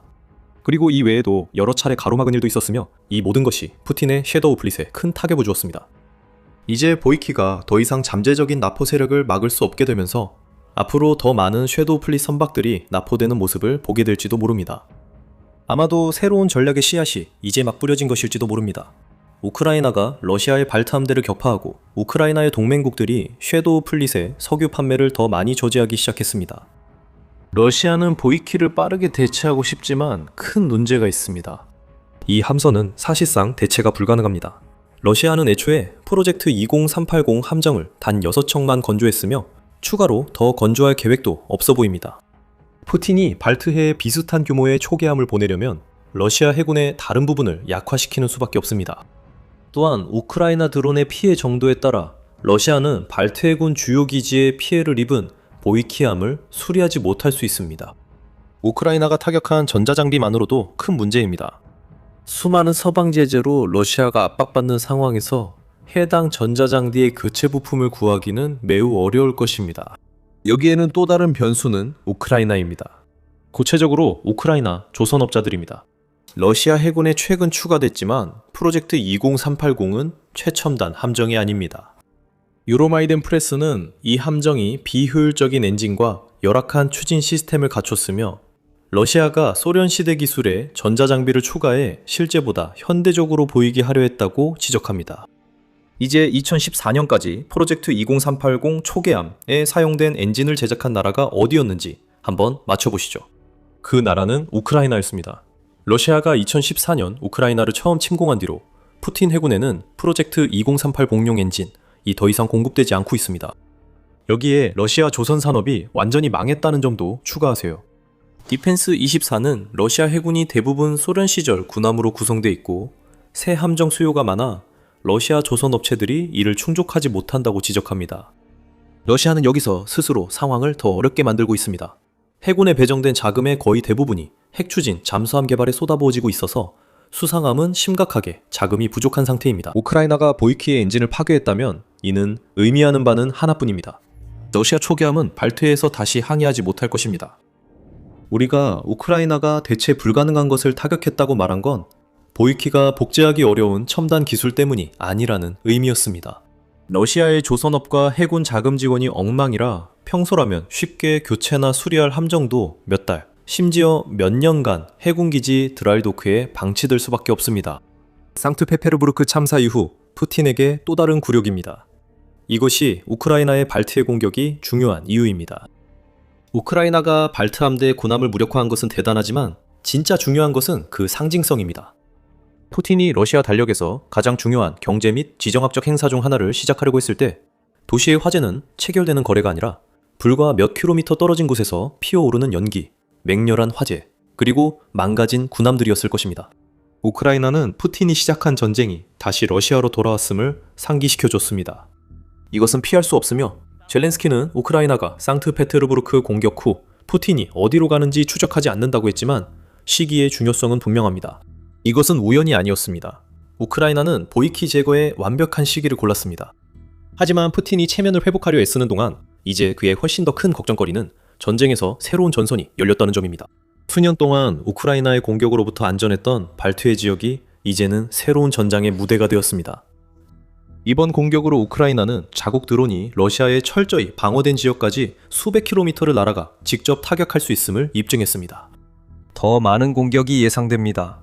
우크라이나 정보국은 최대 3,500km 비행 가능한 드론을 보유해 러시아 극동까지 도달할 수 있다고 밝혔습니다. 이제 러시아엔 안전한 곳이 없습니다. 그리고 그것은 푸틴을 두렵게 만들 것입니다. 그는 더 이상 보복 걱정 없이 우크라이나를 멀리서 공격할 수 없습니다. 발트해에서는 그 점이 더 두드러집니다.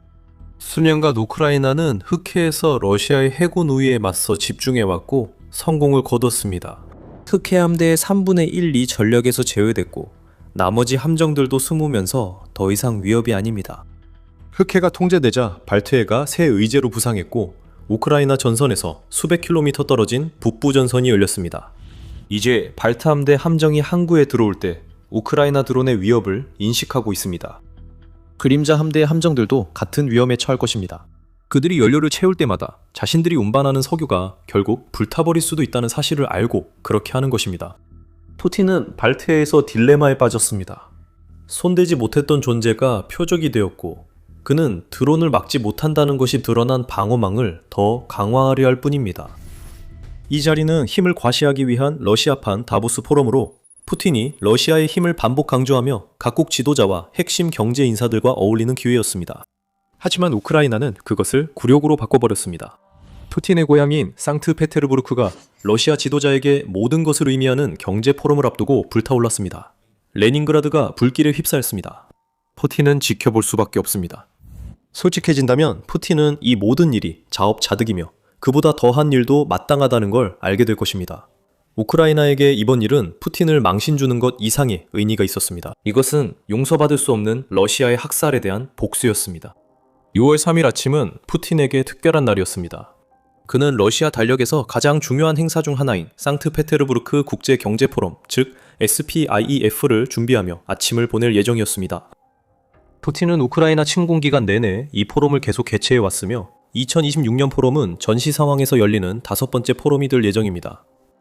이 행사는 깊은 역사를 가진 러시아 권력의 대표적인 전시회로 1997년에 만들어졌으며 2006년부터는 러시아 대통령의 후원 아래 특별히 개최되고 있습니다.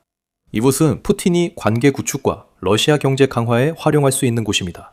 수치를 보면 푸틴이 이 행사에 왜 신경 쓰는지 알 수 있습니다. SEPEF가 푸틴의 고향인 상트페테르부르크에서 열리는 것 때문만은 아닙니다. 물론 이 점이 러시아 대통령에게 특별한 의미가 있을 수 있습니다. 이 행사는 공식 SPIEF 웹사이트에 따르면 2025년 행사에 144개국에서 24,200명이 참가했다고 합니다. 그의 SPIEF에서는 약 1,084건의 협약이 체결되었고 총액은 약 87억 8천만 달러에 달했다고 합니다. 또한 1,300명 이상의 전문가와 연사가 참석했습니다. SBF는 결코 소규모 전시회가 아닙니다. 푸틴에게 이 행사는 러시아가 여전히 중요한 세계 경제 강국이라는 인식을 만들려는데 매우 중요합니다. 또한 2026년에는 SPAF가 더욱 중요해질 것입니다. BBC가 보도한 130개국 이상의 손님들 중에는 조용히 참석한 미국 대표단도 있습니다. 대표단 규모는 작지만 의미는 큽니다. 키우 인디펜던트에 따르면 트럼프 행정부의 한 인사가 참석할 예정이며 이는 미국 대표가 몇 년 만에 처음으로 이 행사에 참석하는 것입니다. 이 모든 말씀을 드리는 이유는 2026년 SPIF가 푸틴에게 사실상 전부나 다름없다는 점을 강조하기 위함입니다. 우크라이나도 알고 있었습니다. 그리고 푸틴이 침대에서 일어나 전 세계의 비즈니스 리더들과 대표단을 만날 준비를 하던 바로 그 아침, 우크라이나는 상트페테르부르크의 심장부를 강타했습니다. 6월 3일 아침, 상트페테르부르크 시민들은 우크라이나 드론 공격으로 인한 불길과 연기에 잠에 섰겠습니다. 푸틴은 자신이 시작한 전쟁이 논의되지 않길 원했습니다. 이제 2만 명이 넘는 참석자들이 그 전쟁만 이야기하게 될 것입니다. 상트페테르부르크에 퍼진 연기 기둥은 푸틴이 세계 엘리트에게 환심을 사려는 중에도 그의 전쟁이 계속 격렬함을 상기시킵니다. 러시아 대통령은 굴욕을 당했고 우크라이나가 자기 나라에 입히는 피해를 숨기려 애쓰지만 조국이 해체되는 모습을 지켜볼 수밖에 없습니다. 우크라이나는 6월 3일 새벽 상트페테르부르크에 드론을 퍼부으며 전혀 자비를 보이지 않았습니다. 키우 포스트에 따르면 주요 목표는 JSC 페테르부르크 석유 터미널이었으며 이곳은 러시아 북서부 전체에서 가장 큰 석유 취급 시설 중 하나입니다. 아스트라가 현지에서 여러 목격자 영상과 증언을 분석한 결과 이곳이 푸틴의 굴욕 현장임이 확인되었습니다. 우크라이나는 러시아가 경제력을 과시하고 비즈니스 거래를 성사시키려던 날에 이보다 더 좋은 목표를 선택할 수 없었을 것입니다. 불타는 터미널은 SBF 2026이 열리고 있는 엑스포 포럼 컨벤션 센터에서 불과 17km 떨어진 곳에 있습니다. 그것은 우크라이나가 하는 모든 일처럼 의도적인 것입니다. 즉 참석자 누구도 JSC 상트페테르부르크 석유 터미널에서 피어오르는 연기를 피할 수 없다는 뜻입니다. 푸틴은 이것이 평소와 다르지 않다고 주장할 수 없습니다. 푸틴이 구해야 하는 이들은 침공이 러시아에 미치는 결과를 직접 보고 있습니다. 불타는 항구는 경제적으로도 러시아에 매우 중요합니다. 키우 인디펜던트에 따르면 이 항구는 연간 1250만 톤을 처리하며 러시아 최대 연료 저장 수출 터미널 중 하나입니다. 석유 제품은 철도, 강, 도로를 통해 도착하여 전 세계로 선적되며 이는 아마도 SBF 2026에 참가할 많은 국가들로 향할 것입니다. SBF 2026에 참석한 대표 중 일부는 푸틴과 석유 거래를 고민했을 수도 있지만 이제는 재고할 것입니다. 불타는 항구의 이미지가 머릿속에 각인되어 있다면 러시아가 석유 약속을 지킬 것이라고 믿을 수 없습니다. 러시아는 즉시 사태 수습에 나섰습니다. 알렉산드르 드로젠코는 레닌그라드주의 주지사이자 푸틴 대통령의 고향과 관련된 이야기를 관리하도록 푸틴이 신뢰하는 인물인데 그는 이미 푸틴의 굴욕을 러시아의 성공 이야기로 바꾸려 하고 있습니다. 그는 상트페테르부르크 방공망이 우크라이나 공격을 막았다고 주장합니다. 처음엔 드론 3대라 했지만 나중엔 30대로 말했습니다. 우리에게는 누군가가 말을 계속 바꾸는 것처럼 들립니다. 드로젠코가 상트페테르부르크에 왜 이렇게 불과 연기가 많은지 설명할 방법을 찾아야 해서 숫자가 계속 늘어나는 걸까요? 우리는 우크라이나가 러시아로 보낸 모든 드론을 러시아가 요격했다고 주장하는데 익숙합니다. 드로젠코는 드론 잔해가 우연히 우크라이나가 노린 정확한 목표물을 맞췄다는 주장은 하지 않을 정도로 영리했습니다. 하지만 그가 그런 주장을 했더라도 소용없었을 겁니다. 아무리 요격했다고 주장해도 그는 SBF 2026 참석자들이 직접 볼 수 있는 현실을 부정할 수 없습니다. 결국 그 현실은 이미 러시아 소셜미디어 곳곳에 퍼지고 있으니까요.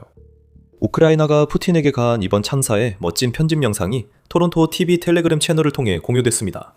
모든 영상에 그 영향이 나타납니다. JSC 페테르부르크 석유 터미널에서 연기 기둥 3개가 올라오며 여러 우크라이나 드론이 직접 명중했음을 보여줍니다. 또 다른 영상엔 터미널에서 큰 불길과 연기가 퍼지는 장면이 나옵니다. 이 영상에서는 러시아 방공망의 총격 소리가 들리지만 사격 후에도 우크라이나 드론의 윙윙거림이 계속됩니다. 그리고 또 다른 영상에서는 첫 번째 영상을 다른 각도에서 볼 수 있습니다. 그 불길은 거대하고 절대 놓칠 수 없으며 우크라이나가 푸틴의 고향을 상대로 벌인 공격의 규모를 보여주는 상징과도 같습니다.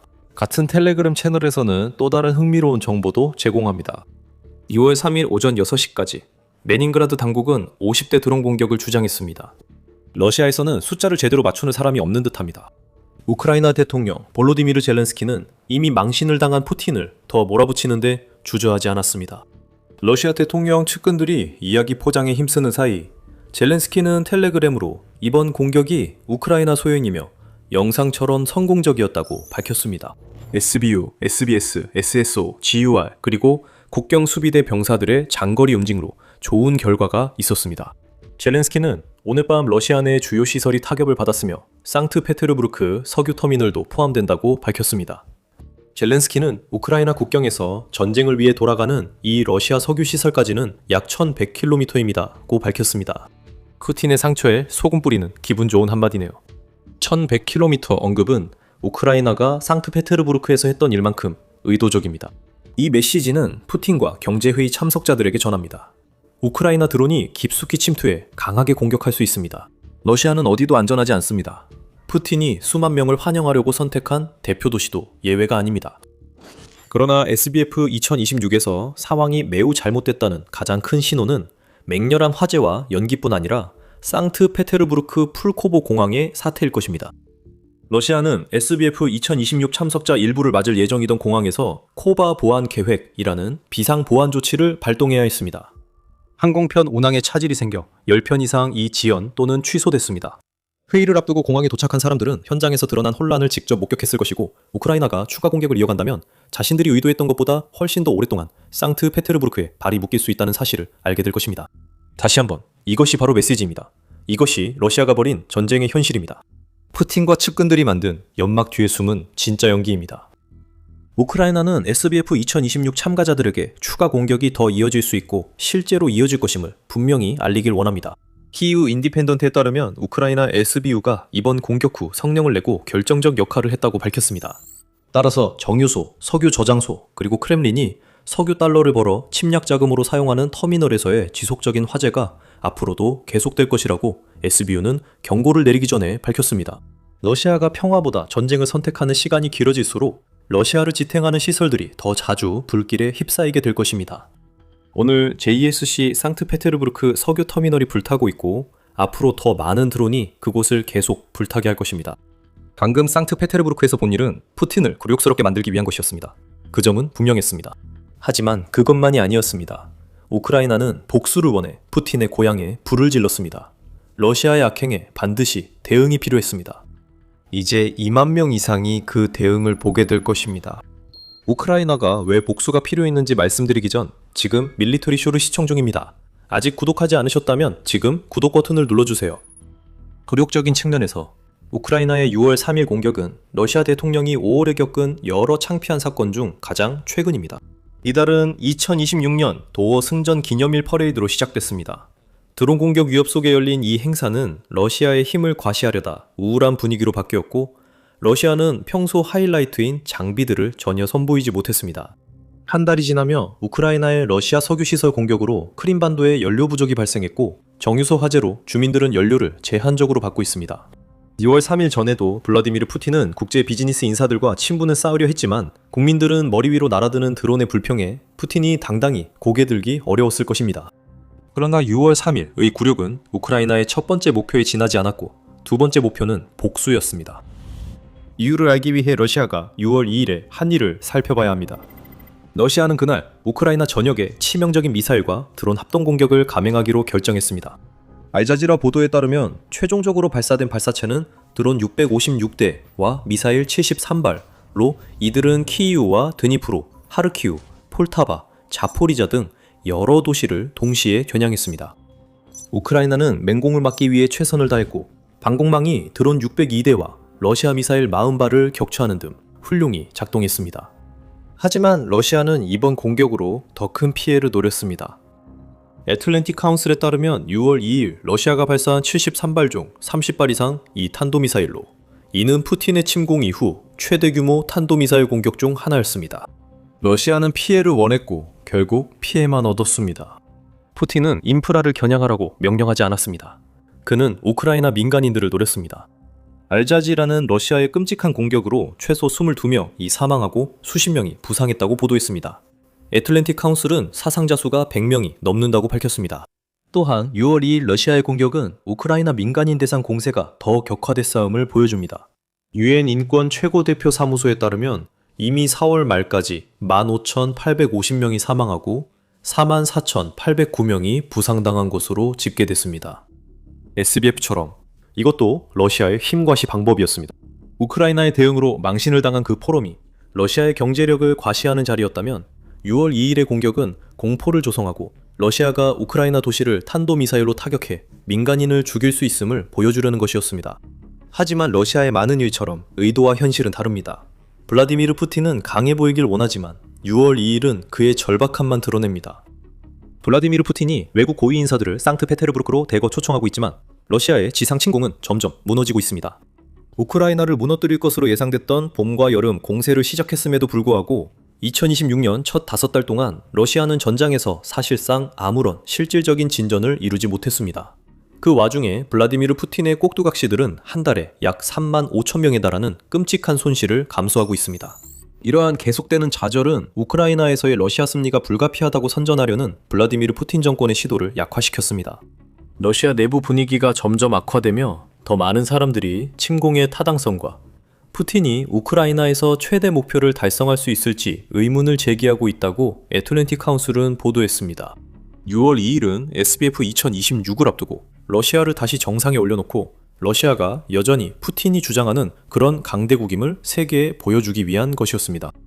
오히려 블라디미르 푸틴은 우크라이나에 자신의 고향을 공격할 명분만 더 주었습니다. 러시아 미사일과 드론으로 희생된 민간인들은 우크라이나에 푸틴에게 고통을 주려는 동기를 줍니다. 러시아가 가장 중요한 도시 중 하나에서 핵심 인프라에 대한 공격을 막지 못해 겪는 굴욕만으로도 충분히 심각합니다. 존 포먼 전 영국 국방무관은 키이우 인디펜던트와의 인터뷰에서 러시아가 승리와 강함을 내세우지만 실제로는 그 반대 상황이 펼쳐지고 있으며 참석자들도 이를 분명히 인식할 것이라고 말했습니다. 하지만 SBF 2026 참석자에게 전하는 메시지보다 그 결과가 더 중요할 수 있습니다. 더 많은 러시아산 석유가 수출 터미널에서 불타고 있습니다. 그 말은 곧 판매되는 석유가 줄어든다는 뜻이고 이는 크렘린이 세금을 부과할 수 있는 석유 수입이 감소한다는 결과로 이어집니다. 결국 이는 전선에서 러시아를 약화시키기 위한 것입니다. 상트페테르부르크를 거치는 경제적 생명줄을 끊는 것도 그 일부입니다. 타이밍이 맞아떨어져 우크라이나가 푸틴에게 복수와 굴욕을 2배로 안겼고 푸틴은 이를 받아들일 수밖에 없었습니다. 이제 우크라이나가 러시아의 장거리 공격을 어떻게 수행하는지 주목해온 사람들은 이런 질문을 할 수도 있습니다. 그렇다면 다른 공격들은 어떻게 된 걸까요? 그런 생각이 드셨다면 정말 예리하신 거예요. 산트페테르부르크 석유 터미널 파괴는 인상적이었지만 우크라이나는 장거리 드론 공격 시 한 목표에만 집중하지 않는다는 점을 여러 번 입증했습니다. JSC 페테르부르크 석유 터미널은 6월 2일과 3일 공격받은 여러 곳 중 하나였습니다. 프라우다에 따르면 우크라이나의 드론은 전선에서 거의 600km 떨어진 러시아의 탐보프주에도 도달했습니다. 그곳에서 드론들은 미추린스크라는 마을에 있는 제조 공장을 직접 타격했는데 이 공장은 러시아 항공기와 미사일 제어 시스템에 사용되는 장비를 생산하는 것으로 알려져 있습니다. 구체적으로 이 공장은 러시아의 KH-101 순항 미사일에 사용되는 MP-95 센서와 KH-59 미사일에 사용되는 센서에 필요한 자이로 모터를 생산합니다. 우리는 그 목적을 재확인할 수 있습니다. 러시아는 6월 2일 미사일과 항공기로 민간인 사망을 초래했습니다. 우크라이나의 대응은 이런 공격을 가능하게 하는데 필요한 장비를 생산하는 공장들 가운데 하나를 제거한 것이었습니다. 이 공격에 더해 프라브다는 러시아 당국이 6월 2일 저녁 이후 모스크바 지역에서 20대 이상의 우크라이나 드론을 격추했다고 주장했다고 전했습니다. 이것도 푸틴에게 보내는 메시지입니다. 러시아 대통령의 고향에 피해가 직종됐지만 우크라이나는 드론이 대통령 권력 중심까지 닿을 수 있음을 푸틴에게 상기시키고 싶어합니다. 이제 러시아의 보석 같은 도시가 불타고 있습니다. 푸틴이 기주연설을 하려 할 때 러시아판 다보스가 실패했다는 사실을 알게 될 것입니다. 불길과 연기가 이미 목격됐습니다. 회의 참석자들은 푸틴의 힘과 시가 모두 거짓임을 압니다. 우크라이나에서 1000km 넘게 떨어진 도시가 방금 공격당했습니다. 그것은 러시아에서 안전한 곳이 없다는 뜻이며 이제 전 세계가 그 사실을 알게 되었습니다. 하지만 솔직히 말해서 불덩어리가 러시아의 가장 중요한 도시들을 집어삼키는 것은 푸틴에게 전혀 새로운 일이 아닙니다. 방금 상트페테르부르크에서 본 것은 2026년 우크라이나가 러시아를 상대로 벌이는 장거리 공세가 더욱 격화되고 있음을 보여주는 여러 사례 중 하나입니다.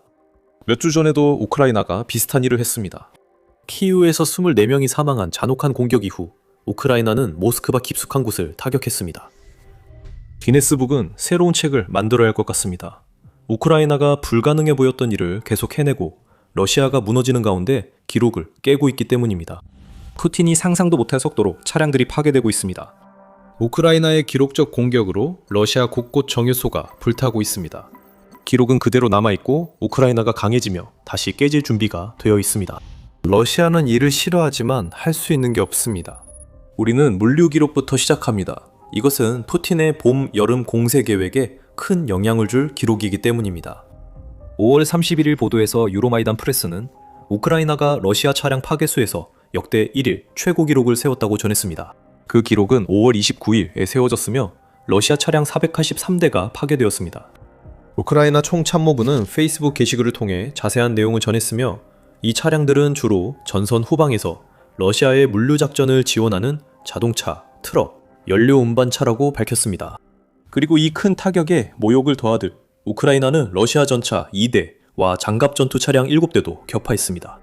기술적으로 이번 기록으로 파괴된 차량은 492대가 되었지만 우크라이나는 483대에 만족할 것입니다. 이 기록에는 더 많은 내용이 있습니다. 우크라이나는 2026년 여러 차례 기록을 경신하며 러시아를 상대로 중거리에서 효과적인 타격을 보여주고 있습니다. 그리고 월별로 보면 이제 우크라이나의 작전이 얼마나 확장되었는지 확실히 알 수 있습니다. 4월 1일 보도에서 유나이티드 24 미디어는 우크라이나가 31일 동안 러시아의 군용 차량 3,545대를 파괴했다고 밝혔습니다. 3월 27일 우크라이나가 하루 동안 차량 210대를 파괴해 하루 최다 기록을 세웠습니다. 5월로 넘어가면 그 수치가 2배 이상으로 증가한 것을 볼 수 있습니다. 방금 말씀드린 하루 수치는 3월 27일 기록보다 2.3배나 높아서 우크라이나에게는 엄청난 성과입니다. 하지만 잠깐만요. 이 영상이 제작되는 도중에 속보가 들어왔습니다. 5월 29일 이 러시아에 분리했다면 우크라이나는 5월을 멋지게 마무리하며 또 해냈습니다. 5월 31일 우크라이나군 총참모부는 또 한 번 1일 손실 수치를 발표했습니다. 푸틴은 그날 러시아가 또다시 1560명의 병력을 잃은 것을 보고 이미 큰 충격을 받았을 것입니다. 하지만 차량과 연료 탱크 로리의 숫자를 빠르게 확인해보면 놀라운 점을 알 수 있습니다. 단 하루 만에 524대가 파괴됐습니다. 우크라이나는 단 이틀 만에 5월 29일에 세운 기록을 41대나 넘어섰습니다. 이 말은 5월 29일 러시아 차량 손실이 한 번만 발생한 것이 아님을 의미합니다. 이것들은 우크라이나가 만든 패턴의 일부로 곧 알게 될 것입니다. 우크라이나는 5월에 하루 차량 파괴 기록만 세운 게 아닙니다. 우크라이나는 러시아 차량 월간 파괴 기록도 완전히 갈아치웠습니다. 군사분석가 알렉산더 코발렌코에 따르면 우크라이나는 5월에 7,704대의 차량을 파괴했으며 이달 말까지 총 파괴 대수가 8,000대를 넘을 것으로 보입니다.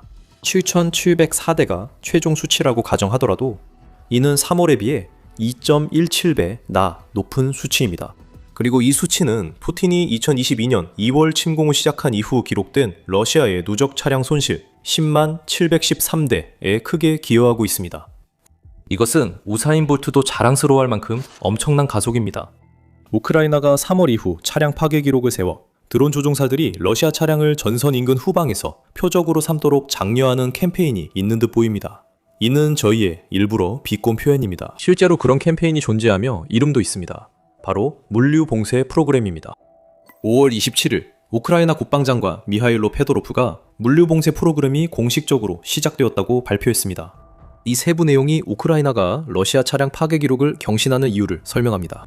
페도로프는 전선 후방에 러시아 물류를 타격하는 부대에 더 많은 자금을 직접 투입하기 위해 이 프로그램을 만들었습니다. 이 프로그램의 1단계에서는 러시아의 보급고, 지휘 경로, 보급선, 차량과 같은 물류 자산을 파괴하는 여단에 1억 1,300만 달러의 자금을 직접 지원할 예정입니다. 페도로프가 이 프로그램을 발표했을 때 이미 첫 번째 현금 지원이 지급된 상태였습니다. 이틀 후 새로운 기록이 세워졌습니다. 우연일까요? 저희는 그렇게 생각하지 않습니다. 두 번째 단계에서는 우크라이나 국방부가 이러한 기록 경신을 가능하게 하는 중거리 타격 시스템을 확보하기 위해 중앙 집중식 입찰 시스템을 도입할 계획입니다. 이 입찰들은 여름까지 결과를 내기 시작하며 이는 최근 몇 달간 우크라이나가 러시아 후방 물류와 군사 인프라 파괴를 4배로 늘린 성과에 기반할 것입니다. 이것은 최근 몇 주간 가장 중요한 작전상 진전 중 하나입니다. 이것은 우크라이나가 달성하고자 하는 목표의 공식화입니다.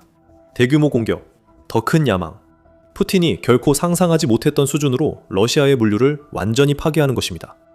물류 봉쇄 프로그램은 공식화된 지 이틀 만에 이미 기록을 세웠고 이미 엄청났던 5월 29일의 기록도 머지않아 깨질 것이라고 확신합니다. 현재 여러 방식으로 현장 영향을 확인할 수 있습니다. 직접적 영향도 있으며 요즘은 지상에서 불타는 러시아 차량을 쉽게 찾을 수 있습니다. 우크라이나의 명확한 움직임은 점령된 크림반도와 도네츠크를 잇는 육상 회랑에서 드러납니다. 중거리 타격으로 러시아 차량이 대거 파괴돼 운영이 중단됐습니다. 마누시 바다스크 도로는 5월 31일부터 모든 차량 통행이 금지되었습니다. 이는 러시아가 점령한 도로에 자국민의 접근조차 차단하고 있다는 의미입니다.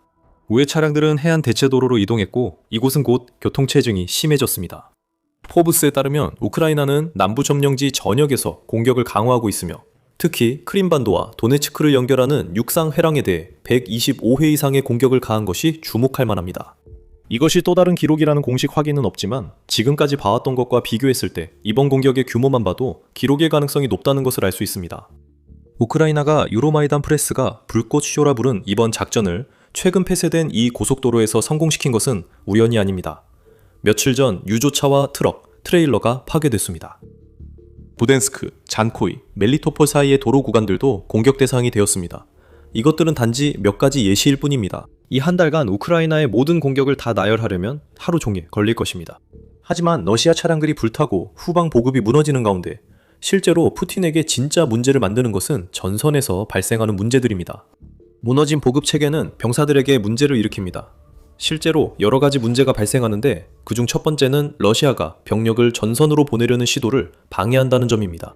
우크레인 포럼에 따르면 우크라이나가 전선과 후방 근처에서 기록적 타격을 가해 러시아의 전선 인력 수송이 매우 어려워졌다고 합니다. 이 매체는 전쟁연구소 ISW가 5월 27일에 발표한 보고서를 인용하며 중거리 타격이 러시아의 병력 수송 능력뿐만 아니라 보급과 전선 유지 능력까지 적극적으로 저해하고 있다고 전했습니다. 이는 전선에 도달할 수 있는 추가 예비군의 수를 크게 줄여 현재 상황에서 이들이 러시아 지상작전에 영향을 미칠 수 있는 가능성도 낮아진다는 의미입니다. ISW에 따르면 우크라이나가 드론으로 차량과 물류 거점을 효과적으로 타격해 일부 전선에서 전술적 우위를 얻고 있으며 이는 올봄 내내 치열한 반격의 기반이 되고 있다고 합니다. 러시아 공세가 약해지며 방어선도 무너지고 있습니다. 러시아는 연료 수송도 제대로 못하고 있습니다.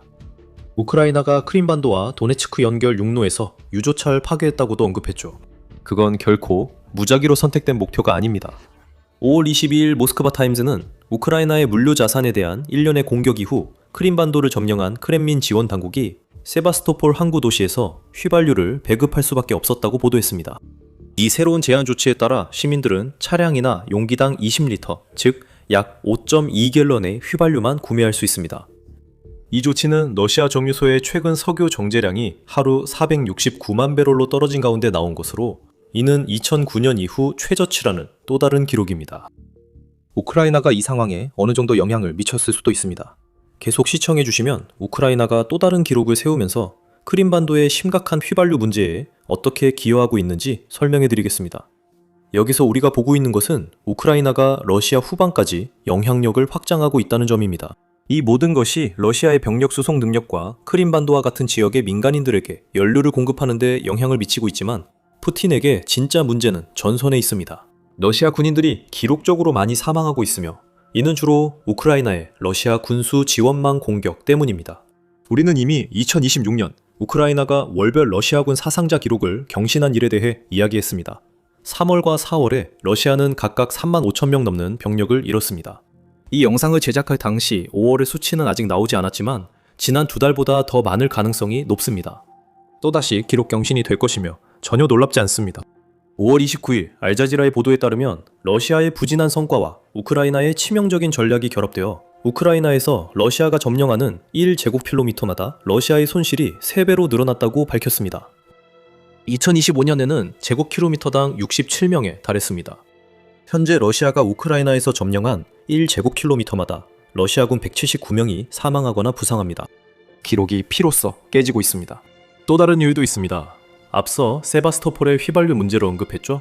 지금까지 러시아에 대해 강조했던 다른 모든 문제들과 마찬가지로 크림반도에서 일어나고 있는 일에는 우연이란 없습니다. 이것은 우크라이나가 또다시 기록을 깨고 있는 것의 직접적인 결과입니다. 하지만 그 이야기에 들어가기 전에 만약 여러분이 이런 우크라이나 전쟁에 대한 통찰을 보고 싶으시다면 꼭 밀리터리 쇼를 구독해주세요. 저희는 매주 이렇게 분석해드립니다. 휘발유 문제와 또 다른 기록에 대해 말씀드리겠습니다. 다음에 무슨 말을 할지 짐작하실 겁니다.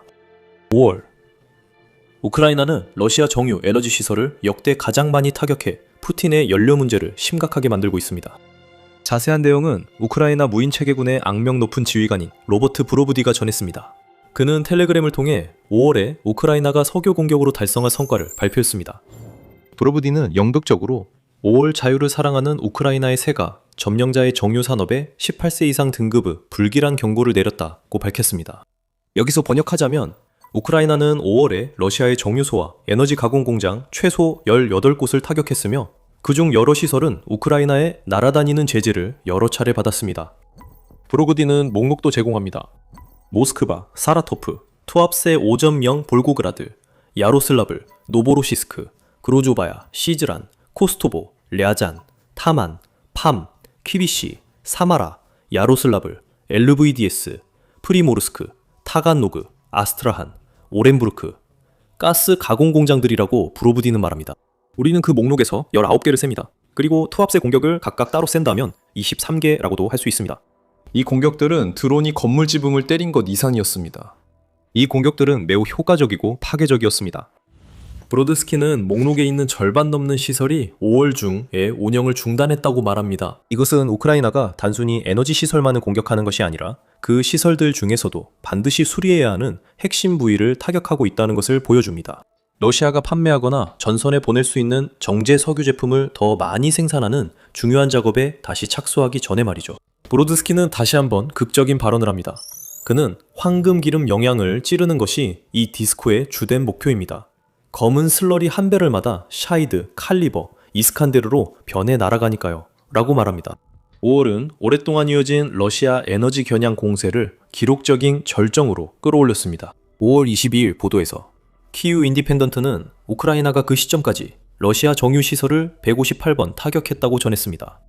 지금쯤 160회를 넘었고 앞으로도 계속 증가할 것입니다. 러시아 33개 주요 정유 시설 중 24곳이 표적이 되었고 그중 대부분은 반복 공격을 받았으며 우크라이나는 러시아 유럽 지역의 모든 정유 시설을 타격하는 데 성공했습니다. 더 먼 정유 시설도 곧 표적이 될 것입니다. 우크라이나가 타격거리와 양을 동시에 경신할 능력을 갖췄기 때문입니다. 하지만 그 이야기는 잠시 후에 다루겠습니다. 우크라이나는 러시아의 석유와 가스를 파괴하는 데 있어서 전혀 속도를 늦출 기미를 보이지 않고 있습니다. 6월 1일 일본 타임즈는 전날 저녁 우크라이나 드론이 러시아의 송유관, 펌핑 스테이션, 연료 저장소, 사라토프 정유소 등 여러 목표물을 타격했다고 보도했습니다. 여러분은 브로브디가 공유한 목록의 두 번째 정유소를 기억할 겁니다. 사라토프는 5월에 최소 2번 공격받았습니다. 그 정유소는 우크라이나와 가깝지 않습니다. 우크라이나 대통령 젤렌스키는 드론이 약 700km를 이동했다고 밝혔습니다. 그러나 진짜 핵심은 키로프 지역의 석유 펌프장 공격이었습니다. 우크라이나의 드론은 그 공격을 위해 1300km를 이동했습니다. 그게 완전한 기록은 아닙니다. 지금까지 우크라이나 전쟁 중 최장거리 공격은 1750km입니다. 그러나 이는 우크라이나 드론 작전이 전선과 점령지 후방에만 국한되지 않음을 보여줍니다. 우크라이나의 드론이 그 어느 때보다 더 깊고 강하게 타격하면서 이런 일은 곳곳에서 벌어지고 있습니다. 그 영향은 크림반도 등에서 뚜렷하게 나타납니다. 현지 민간인들은 드론으로 인한 사망이나 부상이 아니라 우크라이나가 초래한 부족 사태로 필수 연료를 구하지 못하면서 전쟁의 여파를 체감하고 있습니다. 우크라이나가 압박을 계속하는 한 드론 공격처럼 연료 부족 현상도 계속 확산될 것입니다. 하지만 푸틴에게 더 큰 손실은 우크라이나의 기록적인 공격이 러시아의 연료 제품 수출 능력에 미치는 영향에서 비롯됩니다. 6월 1일 보도에서 로이터는 러시아가 11월 30일까지 항공유 수출을 금지했다고 밝혔습니다. 러시아가 어려운 선택을 강요받고 있음을 보여줍니다. 러시아는 연료를 판매해야 합니다. 석유와 정제 제품에서 발생하는 수익에 세금을 부과하는 것이 푸틴의 전쟁 자금에 수십억 달러가 계속 흘러들어가게 하는 원동력입니다. 하지만 이 연료는 전선에서도 필요합니다. 러시아 조종사에게 항공 연료를 빼앗으면 우크라이나에 대한 장거리 공격도 없어집니다. 해외 구매자에게서 빼앗으면 자금이 마르기 시작합니다. 결과는 같으며 러시아 전쟁 기계가 약화됩니다. 그것이 우크라이나 전략의 묘수입니다. 러시아 에너지 시설을 겨냥한 기록적 드론 공격이 뚜렷한 영향을 주고 있습니다. 드론 이야기로 계속 가보면 또 하나의 기록이 있습니다. 5월 27일 유나이티드 24 미디어는 우크라이나가 전쟁 중 지금까지 없었던 FPV 드론 공격으로 또 다른 기록을 세웠다고 전했습니다. 참고로 FPV 드론은 전선에 많이 있습니다. 이 드론들은 보통 15, 20km 범위에서 운용되는 단거리 드론으로 러시아가 점령하려는 영토 외곽에 우크라이나가 만든 살상구역의 핵심 역할을 하고 있습니다. 이제 이 드론들의 사거리 제한은 사실상 과거의 일이 되었습니다. 군사분석가 세르이 스테넨코에 따르면 우크라이나는 FPV 드론을 이용해 점령지로 무려 102km를 날아가 작전을 성공적으로 수행했다고 합니다. FPV 드론이 중거리 목표를 타격한 예시입니다. 우크라이나는 모선 없이도 드론을 목표물에 가깝게 보냈습니다. 유나이티드 24 미디어는 이번 신기록이 우크라이나가 FPV 드론의 전원 공급, 항법 시스템, 장거리 제어 안정성 개선 측면에서 얼마나 발전했는지를 보여준다고 말합니다. 이번 신기록 FPV 드론 비행의 목표물은 러시아 차량이었음을 명확히 했습니다. 기록이 깨져 또 다른 기록 경신에 기여하게 됐습니다. 우크라이나는 바이니를 처음 접한 밀레니얼처럼 기록을 쌓고 있습니다. 이제 우크라이나가 100km 이동 가능한 FPV 드론을 보유해 러시아 후방 공격이 늘고 살상구역도 확대될 것입니다. 이는 푸틴이 러시아 봄, 여름 공세를 추진하며 겪는 문제를 더욱 악화시킵니다. 마지막으로 한마디 덧붙이자면 앞서 언급했듯이 5월에 우크라이나가 깨지 못한 유일한 기록은 장거리 타격 기록인 것 같습니다. 1750km는 깨기에는 정말 대단한 목표로 불가능해 보일 수도 있습니다. 하지만 그렇지 않습니다. 5월 30일 보도에서 유로마이단 프레스는 우크라이나 국방정보국이 이제 3500km까지 비행할 수 있는 드론을 보유하게 되었다고 밝혔습니다. 위험에 처한 곳이 러시아의 유럽 지역만은 아니라는 의미입니다. 이제 크라스노야르스크, 시베리아 지역만큼이나 먼 극동 지역도 표적이 되었습니다. 현재로서는 실제 타격 범위가 입증된 것이 아니라 능력에 대한 주장입니다. 하지만 우크라이나는 주장한 것을 실제로 해내는 경향이 있습니다. 지켜보시죠. 우크라이나가 1750km 사거리 기록을 깨고 새 기록을 세웠다는 소식이 곧 들릴 수도 있습니다. 푸틴은 우크라이나가 기록을 갈아치우고 러시아 물류망을 무너뜨리는 모습을 지켜볼 수밖에 없습니다. 우리는 크림반도로 이어지는 육상 통로를 언급했습니다. 그 육상 통로를 마비시킨 공격은 러시아가 10년 넘게 불법 점령 중인 크림반도를 되찾으려는 우크라이나의 더 큰 전략의 일부입니다. 수년 동안 러시아는 세계에서 가장 현대적인 군대를 보유한 나라 중 하나로 여겨졌으며 이 주장은 러시아의 항공기까지 포함합니다. 서방에는 F-22와 F-35가 있고 중국에는 J-22이 있는 반면 러시아에는 Su-57 펠론이 있습니다. 서류상으로는 이 전투기는 소련의 천재성에 기반해 만들어진 5세대 스텔스 전투기로 수십 년간의 항공우주 기술과 미국의 설계를 능가하려는 열망에서 탄생했습니다. 모스크바는 Su-57을 러시아 항공우주군의 포석이라고 부릅니다. 국영 언론은 이를 혁명적이라고 칭합니다. 한 러시아 장군은 이 전투기가 세계 최초의 6세대 전투기가 되기 직전이라고 주장하기도 했습니다. 하지만 그 이야기는 점점 허점투성이로 보이기 시작합니다. Su-57은 결코 보석이 아닙니다. 그것은 정교하게 유지된 환상일 뿐입니다. 그리고 이것은 실제 통계, 데이터, 실험 결과로 뒷받침됩니다. 여기에는 Su-57의 제작사인 러시아 항공기 제조업체 수호이의 특허 출원 자료도 포함됩니다. 알고 보니 Su-57은 성능과 능력에 대한 오해가 가장 많을 정도로 과대평가되었을지도 모릅니다. 오늘 우리는 그 환상을 산산이 부숴버릴 것입니다. 하지만 수치에 들어가기 전에 5세대 전투기가 정확히 무엇을 의미하는지, 그리고 더 중요한 것은 이전 세대와 어떻게 다른지부터 알아보겠습니다. Su-57, 이 얼마나 심각하게 부족한지 이해하려면 그것이 평가받는 기준을 먼저 이해해야 합니다. 4세대 전투기는 F-15, F-16, MiG-29, Su-27과 같은 항공기를 말합니다. 이 전투기들은 기술적으로 냉전시대 항공기술의 정점으로 1960년대와 70년대에 설계되었습니다. 이 전투기들은 빠르고 기동성이 뛰어나며 다양한 강력한 무기를 탑재할 수 있습니다. 냉전 시기에는 항공기에 대한 원칙이 대체로 클수록 좋다였고, 눈에 보이는 무기들이 실제로 값비싼 장비를 사용하지 않고도 상대를 위축시켜 진압할 수 있을 만큼 충분한 위협 효과를 줄 수 있다고 여겨졌습니다. 이것은 두 차례의 세계대전 이후 레이더와 탐지 시스템 전체가 아직 초기 단계에 불과했다는 사실로 인해 더욱 복잡해졌습니다. 레이더 반사 면적 개념은 매력적이었지만 전투기들이 적극적으로 우선시하는 사항은 아니었습니다. 대신 4세대 항공기들은 미사일과 폭탄을 외부 파일런에 장착했는데, 이는 레이더에 잘 보이고 항공기의 전체적인 피탐지 특성을 키웠습니다. 레이더 시스템 자체도 다른 원리에 기반하고 있었는데 당시에는 더 나은 기술을 알지 못했기 때문이라고 할 수 있습니다. 그래서 4세대 레이더가 외부로 신호를 보내면 적절한 장비를 가진 누구에게나 자신의 위치를 알리는 셈이었습니다.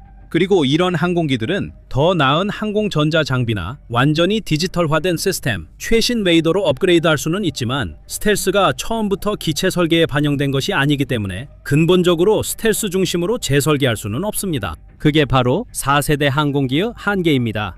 헛간문에 레이더 흡수 소재를 칠 수는 있지만 그래도 결국 헛간문일 뿐이죠. 이제 5세대는 스텔스의 판도를 완전히 바꿉니다. 첫 번째로 설계 단계부터 기체 형상과 소재를 통해 매우 낮은 레이더 반사 단면적을 달성합니다. 항공기는 첫 설계도가 그려지는 순간부터 레이더에 거의 잡히지 않는 모습이어야 합니다. 두 번째로 대부분의 항공기는 내부 무장창을 갖추고 있어서 실제로 미사일과 폭탄을 탑재하고 전투에 나가더라도 낮은 레이더 반사 특성과 유지됩니다. 세 번째로 저비탐지 확률 모드로 작동하는 첨단 AESA 레이더가 있는데, 이는 자신의 레이더 신호를 최소화하면서 적을 탐지할 수 있으며 매우 짧은 주파수 도약 신호로 작동해 탐지와 추적이 극도로 어렵습니다.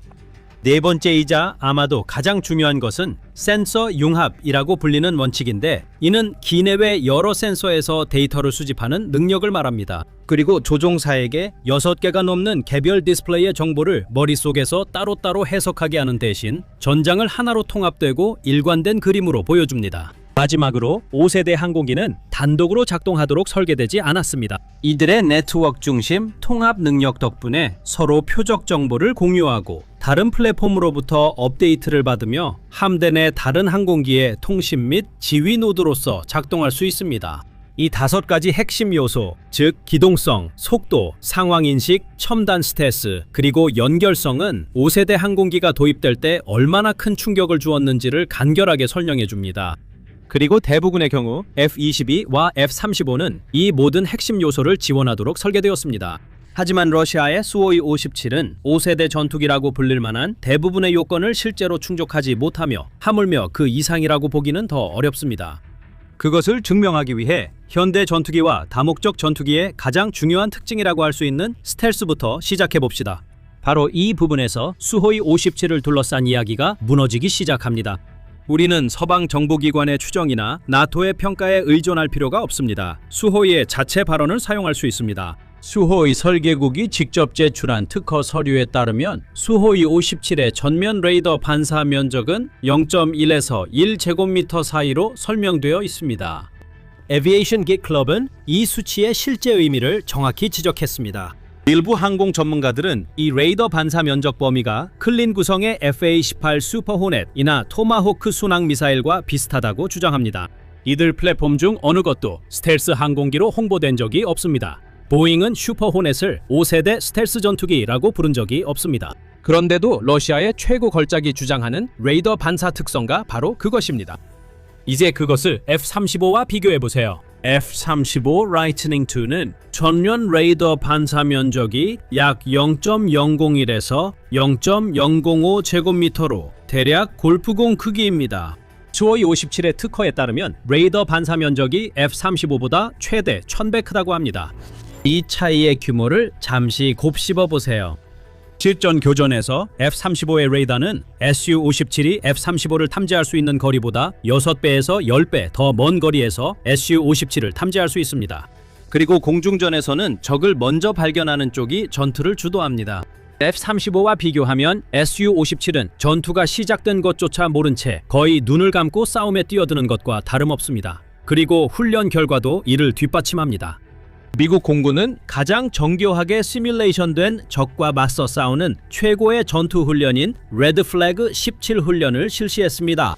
이 훈련에서 F-35는 AWACS 지원과 지대공 미사일 시스템의 지원을 받는 최신 4세대 전투기들을 상대로 20대 1의 격추 비율을 기록했습니다. 에비에이션 깃 클럽은 한 걸음 더 나아가 Su-57과 가장 유사한 시스템을 상대로 F-35가 28대 1의 격추 비율을 기록했다고 제시합니다. 가장 앞선 전투기 28대를 동원해야 미국의 동급 전투기 한 대를 격추시킬 수 있다는 것은 엄청난 불리함입니다. 그리고 그 기체의 엔진에도 잠재적인 문제가 있습니다. Su-57 전투기는 현재 사투른 AL-41F1 후연소 터보팬 엔진을 사용하고 있는데 이 엔진은 본래 Su-35에서 물려받은 것으로 Su-57 설계를 위해 의도된 엔진이 아닙니다. 원래 의도된 동력 장치인 이즈델리아 30 또는 AL-51F1 엔진은 진정한 5세대 성능 특성을 제공하고 적외선 신호를 줄이며 지속적인 초음속 순항을 위한 연료 효율성을 개선하고 그 속도에서 진정한 기동성을 위한 추력 여유를 제공할 예정이었습니다. 그 엔진은 10년이 넘는 기간 동안 개발되어 왔으며 여러 차례의 지연 끝에 2017년 말에야 비행시험에 들어갔습니다. 그 엔진은 아직 대량 생산에 들어가지 않았기 때문에 러시아는 기술적으로 자국 전투기를 위한 5세대에 걸맞은 엔진을 보유하고 있지 않습니다. 항공 전문가 발레리 로마넨코는 우크라이나 뉴보이스와의 인터뷰에서 Su-57 이 지휘 및 통제 시스템과의 통합에서 또 다른 핵심적인 결함을 가지고 있다고 지적하며 서방의 5세대 플랫폼 수준에는 한참 못 미친다고 언급했습니다. F-35는 본질적으로 공중 센서 노드와 같아서 전장 전체에 걸쳐 데이터를 지속적으로 공유하며 다른 항공기, 함정, 지상군에 실시간으로 표적 정보를 제공합니다. Su-57의 네트워크 중심 능력은 그 기준에 비해 현저히 뒤처져 있습니다. 하지만 이 항공기의 문제는 스텔스 설계나 연결성, 엔진에만 국한되지 않습니다. 알고 보니 Su-57은 너무 스텔스 성능이 뛰어나서 서방 언론이 러시아 공군 기지 어디에서도 찾을 수 없을 정도입니다. 그리고 그 이유는 아주 간단합니다. 애초에 Su-57 자체가 그리 많지 않기 때문입니다. 러시아의 상황이 얼마나 심각한지 이해하려면 한 가지 숫자를 기억해야 합니다. 락킷 마틴은 2025년에만 F-35 전투기 191대를 인도했습니다. F-35, F-16, F-15EX, 라팔, 타이푼, 그리펜 등 모든 서방 전투기 프로그램을 합치면 나토의 연간 전투기 생산량은 대략 290대에 달합니다. 하지만 러시아의 전체 전투기 생산 산업 기반은 2025년에 겨우 33대의 전투기를 인도하는 데 그쳤으며 이 숫자는 Su-34, Su-35, Su-57, Su-30 등 모든 기종을 포함한 것입니다. 러스텍의 CEO 자신도 2025년을 기록적인 해라고 불렀습니다. 그러니까 기록적인 생산량도 연간 30여 대의 전투기에 불과한 셈입니다. 이것은 러시아가 군사산업 복합체에서 겪고 있는 광범위한 구조적 인프라 문제를 이해하면 쉽게 설명할 수 있습니다. 예를 들어 러시아 극동에 위치한 콤소몰스크 나아몰의 공장은 Su-35와 Su-57을 동시에 생산하는 책임을 맡고 있습니다. 이는 공장의 제한된 생산 능력이 같은 작업 공간, 같은 노동자 인력, 같은 공급망을 두고 경쟁하는 두 프로그램에 나누어진다는 것을 의미합니다. 그 공장 하나만 현대화하는데도 약 10억 유로, 즉 11억 달러가 5년에 걸쳐 소요될 것으로 추정되며 지난 4년 동안 우크라이나 전쟁에서 간신히 이기고 있는 러시아로서는 이런 자금을 지원하는데 별로 내키지 않는 상황입니다. 설령 러시아가 현대화에 자금을 지원한다고 해도 생산 속도를 언제 얼마나 높일 수 있을지는 확실하지 않습니다. 그리고 항공기 생산에서 인적 자본의 병목 현상도 있습니다. 러시아는 이미 군산 복합체에서 40만 명의 기술자와 엔지니어가 부족하다고 공개적으로 불평한 바 있습니다. 그리고 그 숫자는 2022년 우크라이나 침공 첫 몇 달 동안의 자료로 당시 러시아는 아직 비교적 낮은 징집률과 사상자 비율을 보이고 있었습니다. 러시아가 비행기를 만들 수 있을 만큼 숙련된 노동자와 엔지니어를 간신히 모은다고 해도 여전히 두 가지 문제가 남아 있습니다. 첫째, 러시아의 민간 항공 산업도 비슷한 인력 부족을 겪고 있어서 군용기와 민간 항공기 제조업체들이 같은 인력풀을 두고 경쟁하고 있다는 점입니다. 더 나쁜 것은 민간 항공 분야 상황이 훨씬 심각하다는 점입니다. 2023년 러시아 당국은 자국 항공사들에게 1000대의 상업용 항공기를 인도하겠다고 발표했습니다. 2025년 말 기준으로 이 항공기들은 겨우 12대 정도만 제작되었습니다. 이러한 부족 현상은 민간 항공기 산업에 큰 압박을 주며 군사 엔지니어들을 끌어들이고 있을 가능성이 높습니다. 두 번째로, 비행기를 만들 사람이 있어도 조종할 사람이 없을 수 있다는 점이 더 중요합니다. 독립적인 기술 분석에 따르면 이 비행기에 탑재된 첨단 전자 및 항공 전자 시스템을 다룰 수 있는 기술자를 양성하려면 대략 3,000시간의 실습이 필요하다고 합니다. 국가가 실제 전쟁 중일 때는 그런 종류의 훈련을 실시하는 것이 거의 불가능합니다. 러시아가 앞으로 더 많은 수호이 57을 운용하려면 그 배치를 서둘러야 합니다. 그리고 제재는 이러한 모든 문제를 더욱 악화시켰습니다. 우크라이나에 대한 전면 침공 이전에 러시아는 서방산 항공 전자장비, 마이크로 전자 부품, 그리고 정밀 제조 장비에 크게 의존했습니다. 이제 그 공급망은 끊어졌습니다. 2023년까지 러시아의 마이크로 전자 부품 약 90%가 중국에서 들어오고 있었습니다. 하지만 이러한 부품들은 대체하는 서방 부품과 항상 동등하지 않으며 제3자 경로를 통해 들어오는 경우 상당히 높은 비용이 들었습니다. 그 영향은 전투기 수치에서 드러납니다. 수호이 34 생산량은 2022년 9대에서 2023년 11대로 증가했지만 2025년 목표치인 17대에는 미치지 못했습니다. 수호이 35의 경우 러시아는 2024년에 15대를 주문했지만 실제로는 12대만 인도할 수 있었습니다. 이와 비교하면 러시아의 전차, 드론, 포탄 생산량은 침공 이후 2배에서 10배까지 증가했습니다. 이러한 대조는 중요한 점을 보여줍니다. 대량 생산되는 탄약과 장갑차는 기존 소련 시대의 산업 인프라로 생산량을 늘릴 수 있지만 전투기는 그렇지 않습니다. 전투기는 정밀한 부품이 좁은 허용 오차로 가공되어야 하며 공급망에 조금이라도 문제가 생기면 전체 조립 과정에 연쇄적으로 영향을 미칩니다. 상황이 너무 심각해져서 러시아는 이전에 인도와 미얀마에 공급했던 군용 전자부품을 다시 사들이려고 시도한 것으로 알려졌습니다. 러시아는 자국의 생산 라인을 유지하기 위해 수출용 부품을 떼어내 사용하고 있는 셈입니다. 이것은 러시아가 생존을 위해 국제관계를 스스로 해치고 있다는 의미입니다. 그리고 이런 상황에서 Su-34와 Su-35 생산 라인이 필요한 만큼을 가져간 뒤 Su-57은 남은 부품을 받아가게 됩니다. 2025년에는 러시아 공군의 Su-57이 1년 동안 단 2대만 인도되었습니다. 하지만 더 이야기하기 전에 더 밀리터리 쇼를 구독하는 것 잊지 마세요. 저희는 매일 뉴스와 상세한 분석을 올리니 최신 정보를 받아보실 수 있습니다. 이제 다시 Su-57 이야기로 돌아가겠습니다. 공급망과 스텔스 문제 외에도 러시아가 극복하지 못할 수도 있는 또 다른 문제가 있습니다. 이 비행기를 살 사람이 없어 러시아가 더 많이 팔아 이익을 낼 수 없습니다. 이 문제는 우크라이나 전쟁과 관련 있지만 뿌리는 더 깊습니다. 수십 년 동안 러시아의 무기 수출은 서방과 동방, 자본주의 세계와 사회주의 세계를 구분하는 지정학적 기반이었습니다. 인도, 이집트, 알제리, 베트남과 같은 나라들은 러시아 장비를 중심으로 전체 공군을 구축했습니다. 러시아는 이들 국가의 공급자, 정비 파트너, 성능 개량 창구였습니다. 그리고 그 관계들은 무너지고 있습니다. 스톡홀름 국제평화연구소에 따르면 러시아의 무기 수출은 2014년부터 2018년까지의 5년과 2019년부터 2023년까지의 5년을 비교했을 때 53% 감소했습니다. 2019년에는 러시아가 31개국에 주요 무기를 수출하고 있었습니다. 하지만 2023년에는 그 숫자가 12개국으로 줄었습니다. 개별 국가별 수치는 더욱 심각합니다. 러시아의 인도 수출은 34% 감소했고 이집트에는 54% 감소했으며 베트남에는 무려 91%나 감소했습니다.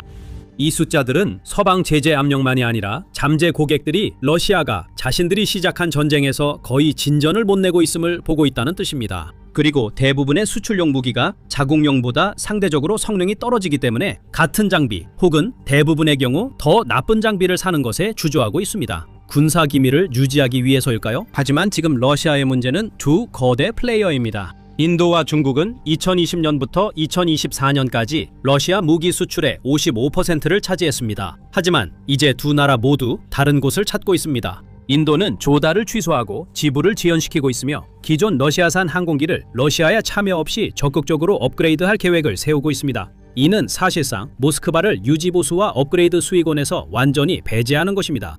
이 변화로 새로운 공급업체 진입 기회가 생겼습니다.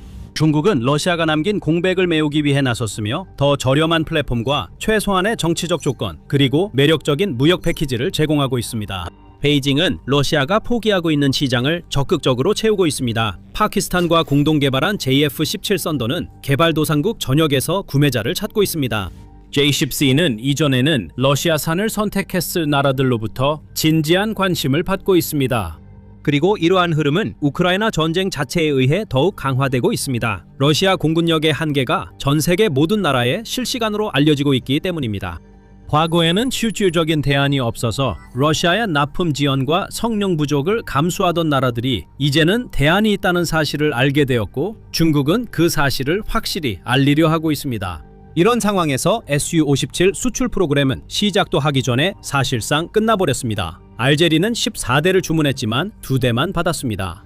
인도는 비용과 성능 문제를 이유로 2018년에 공동개발 사업에서 철수했습니다. 하지만 우크라이나는 어떨까요? 실제 전선에서는 Su-57, 이 러시아 공군의 가장 첨단이고 강력한 전투기로서 존재감을 드러내고 있을 것이라고 생각할 수 있습니다. 하지만 실제 반응은 기껏해야 미지근했습니다. 전 세계 대부분의 군사 분석가들은 러시아가 우크라이나 제공권 확보에 실패했다고 평가합니다. 적이 한 세대 더 오래되고 상태도 나쁜 같은 기종의 전투기를 쓴다면 이 임무는 매우 쉬웠어야 합니다.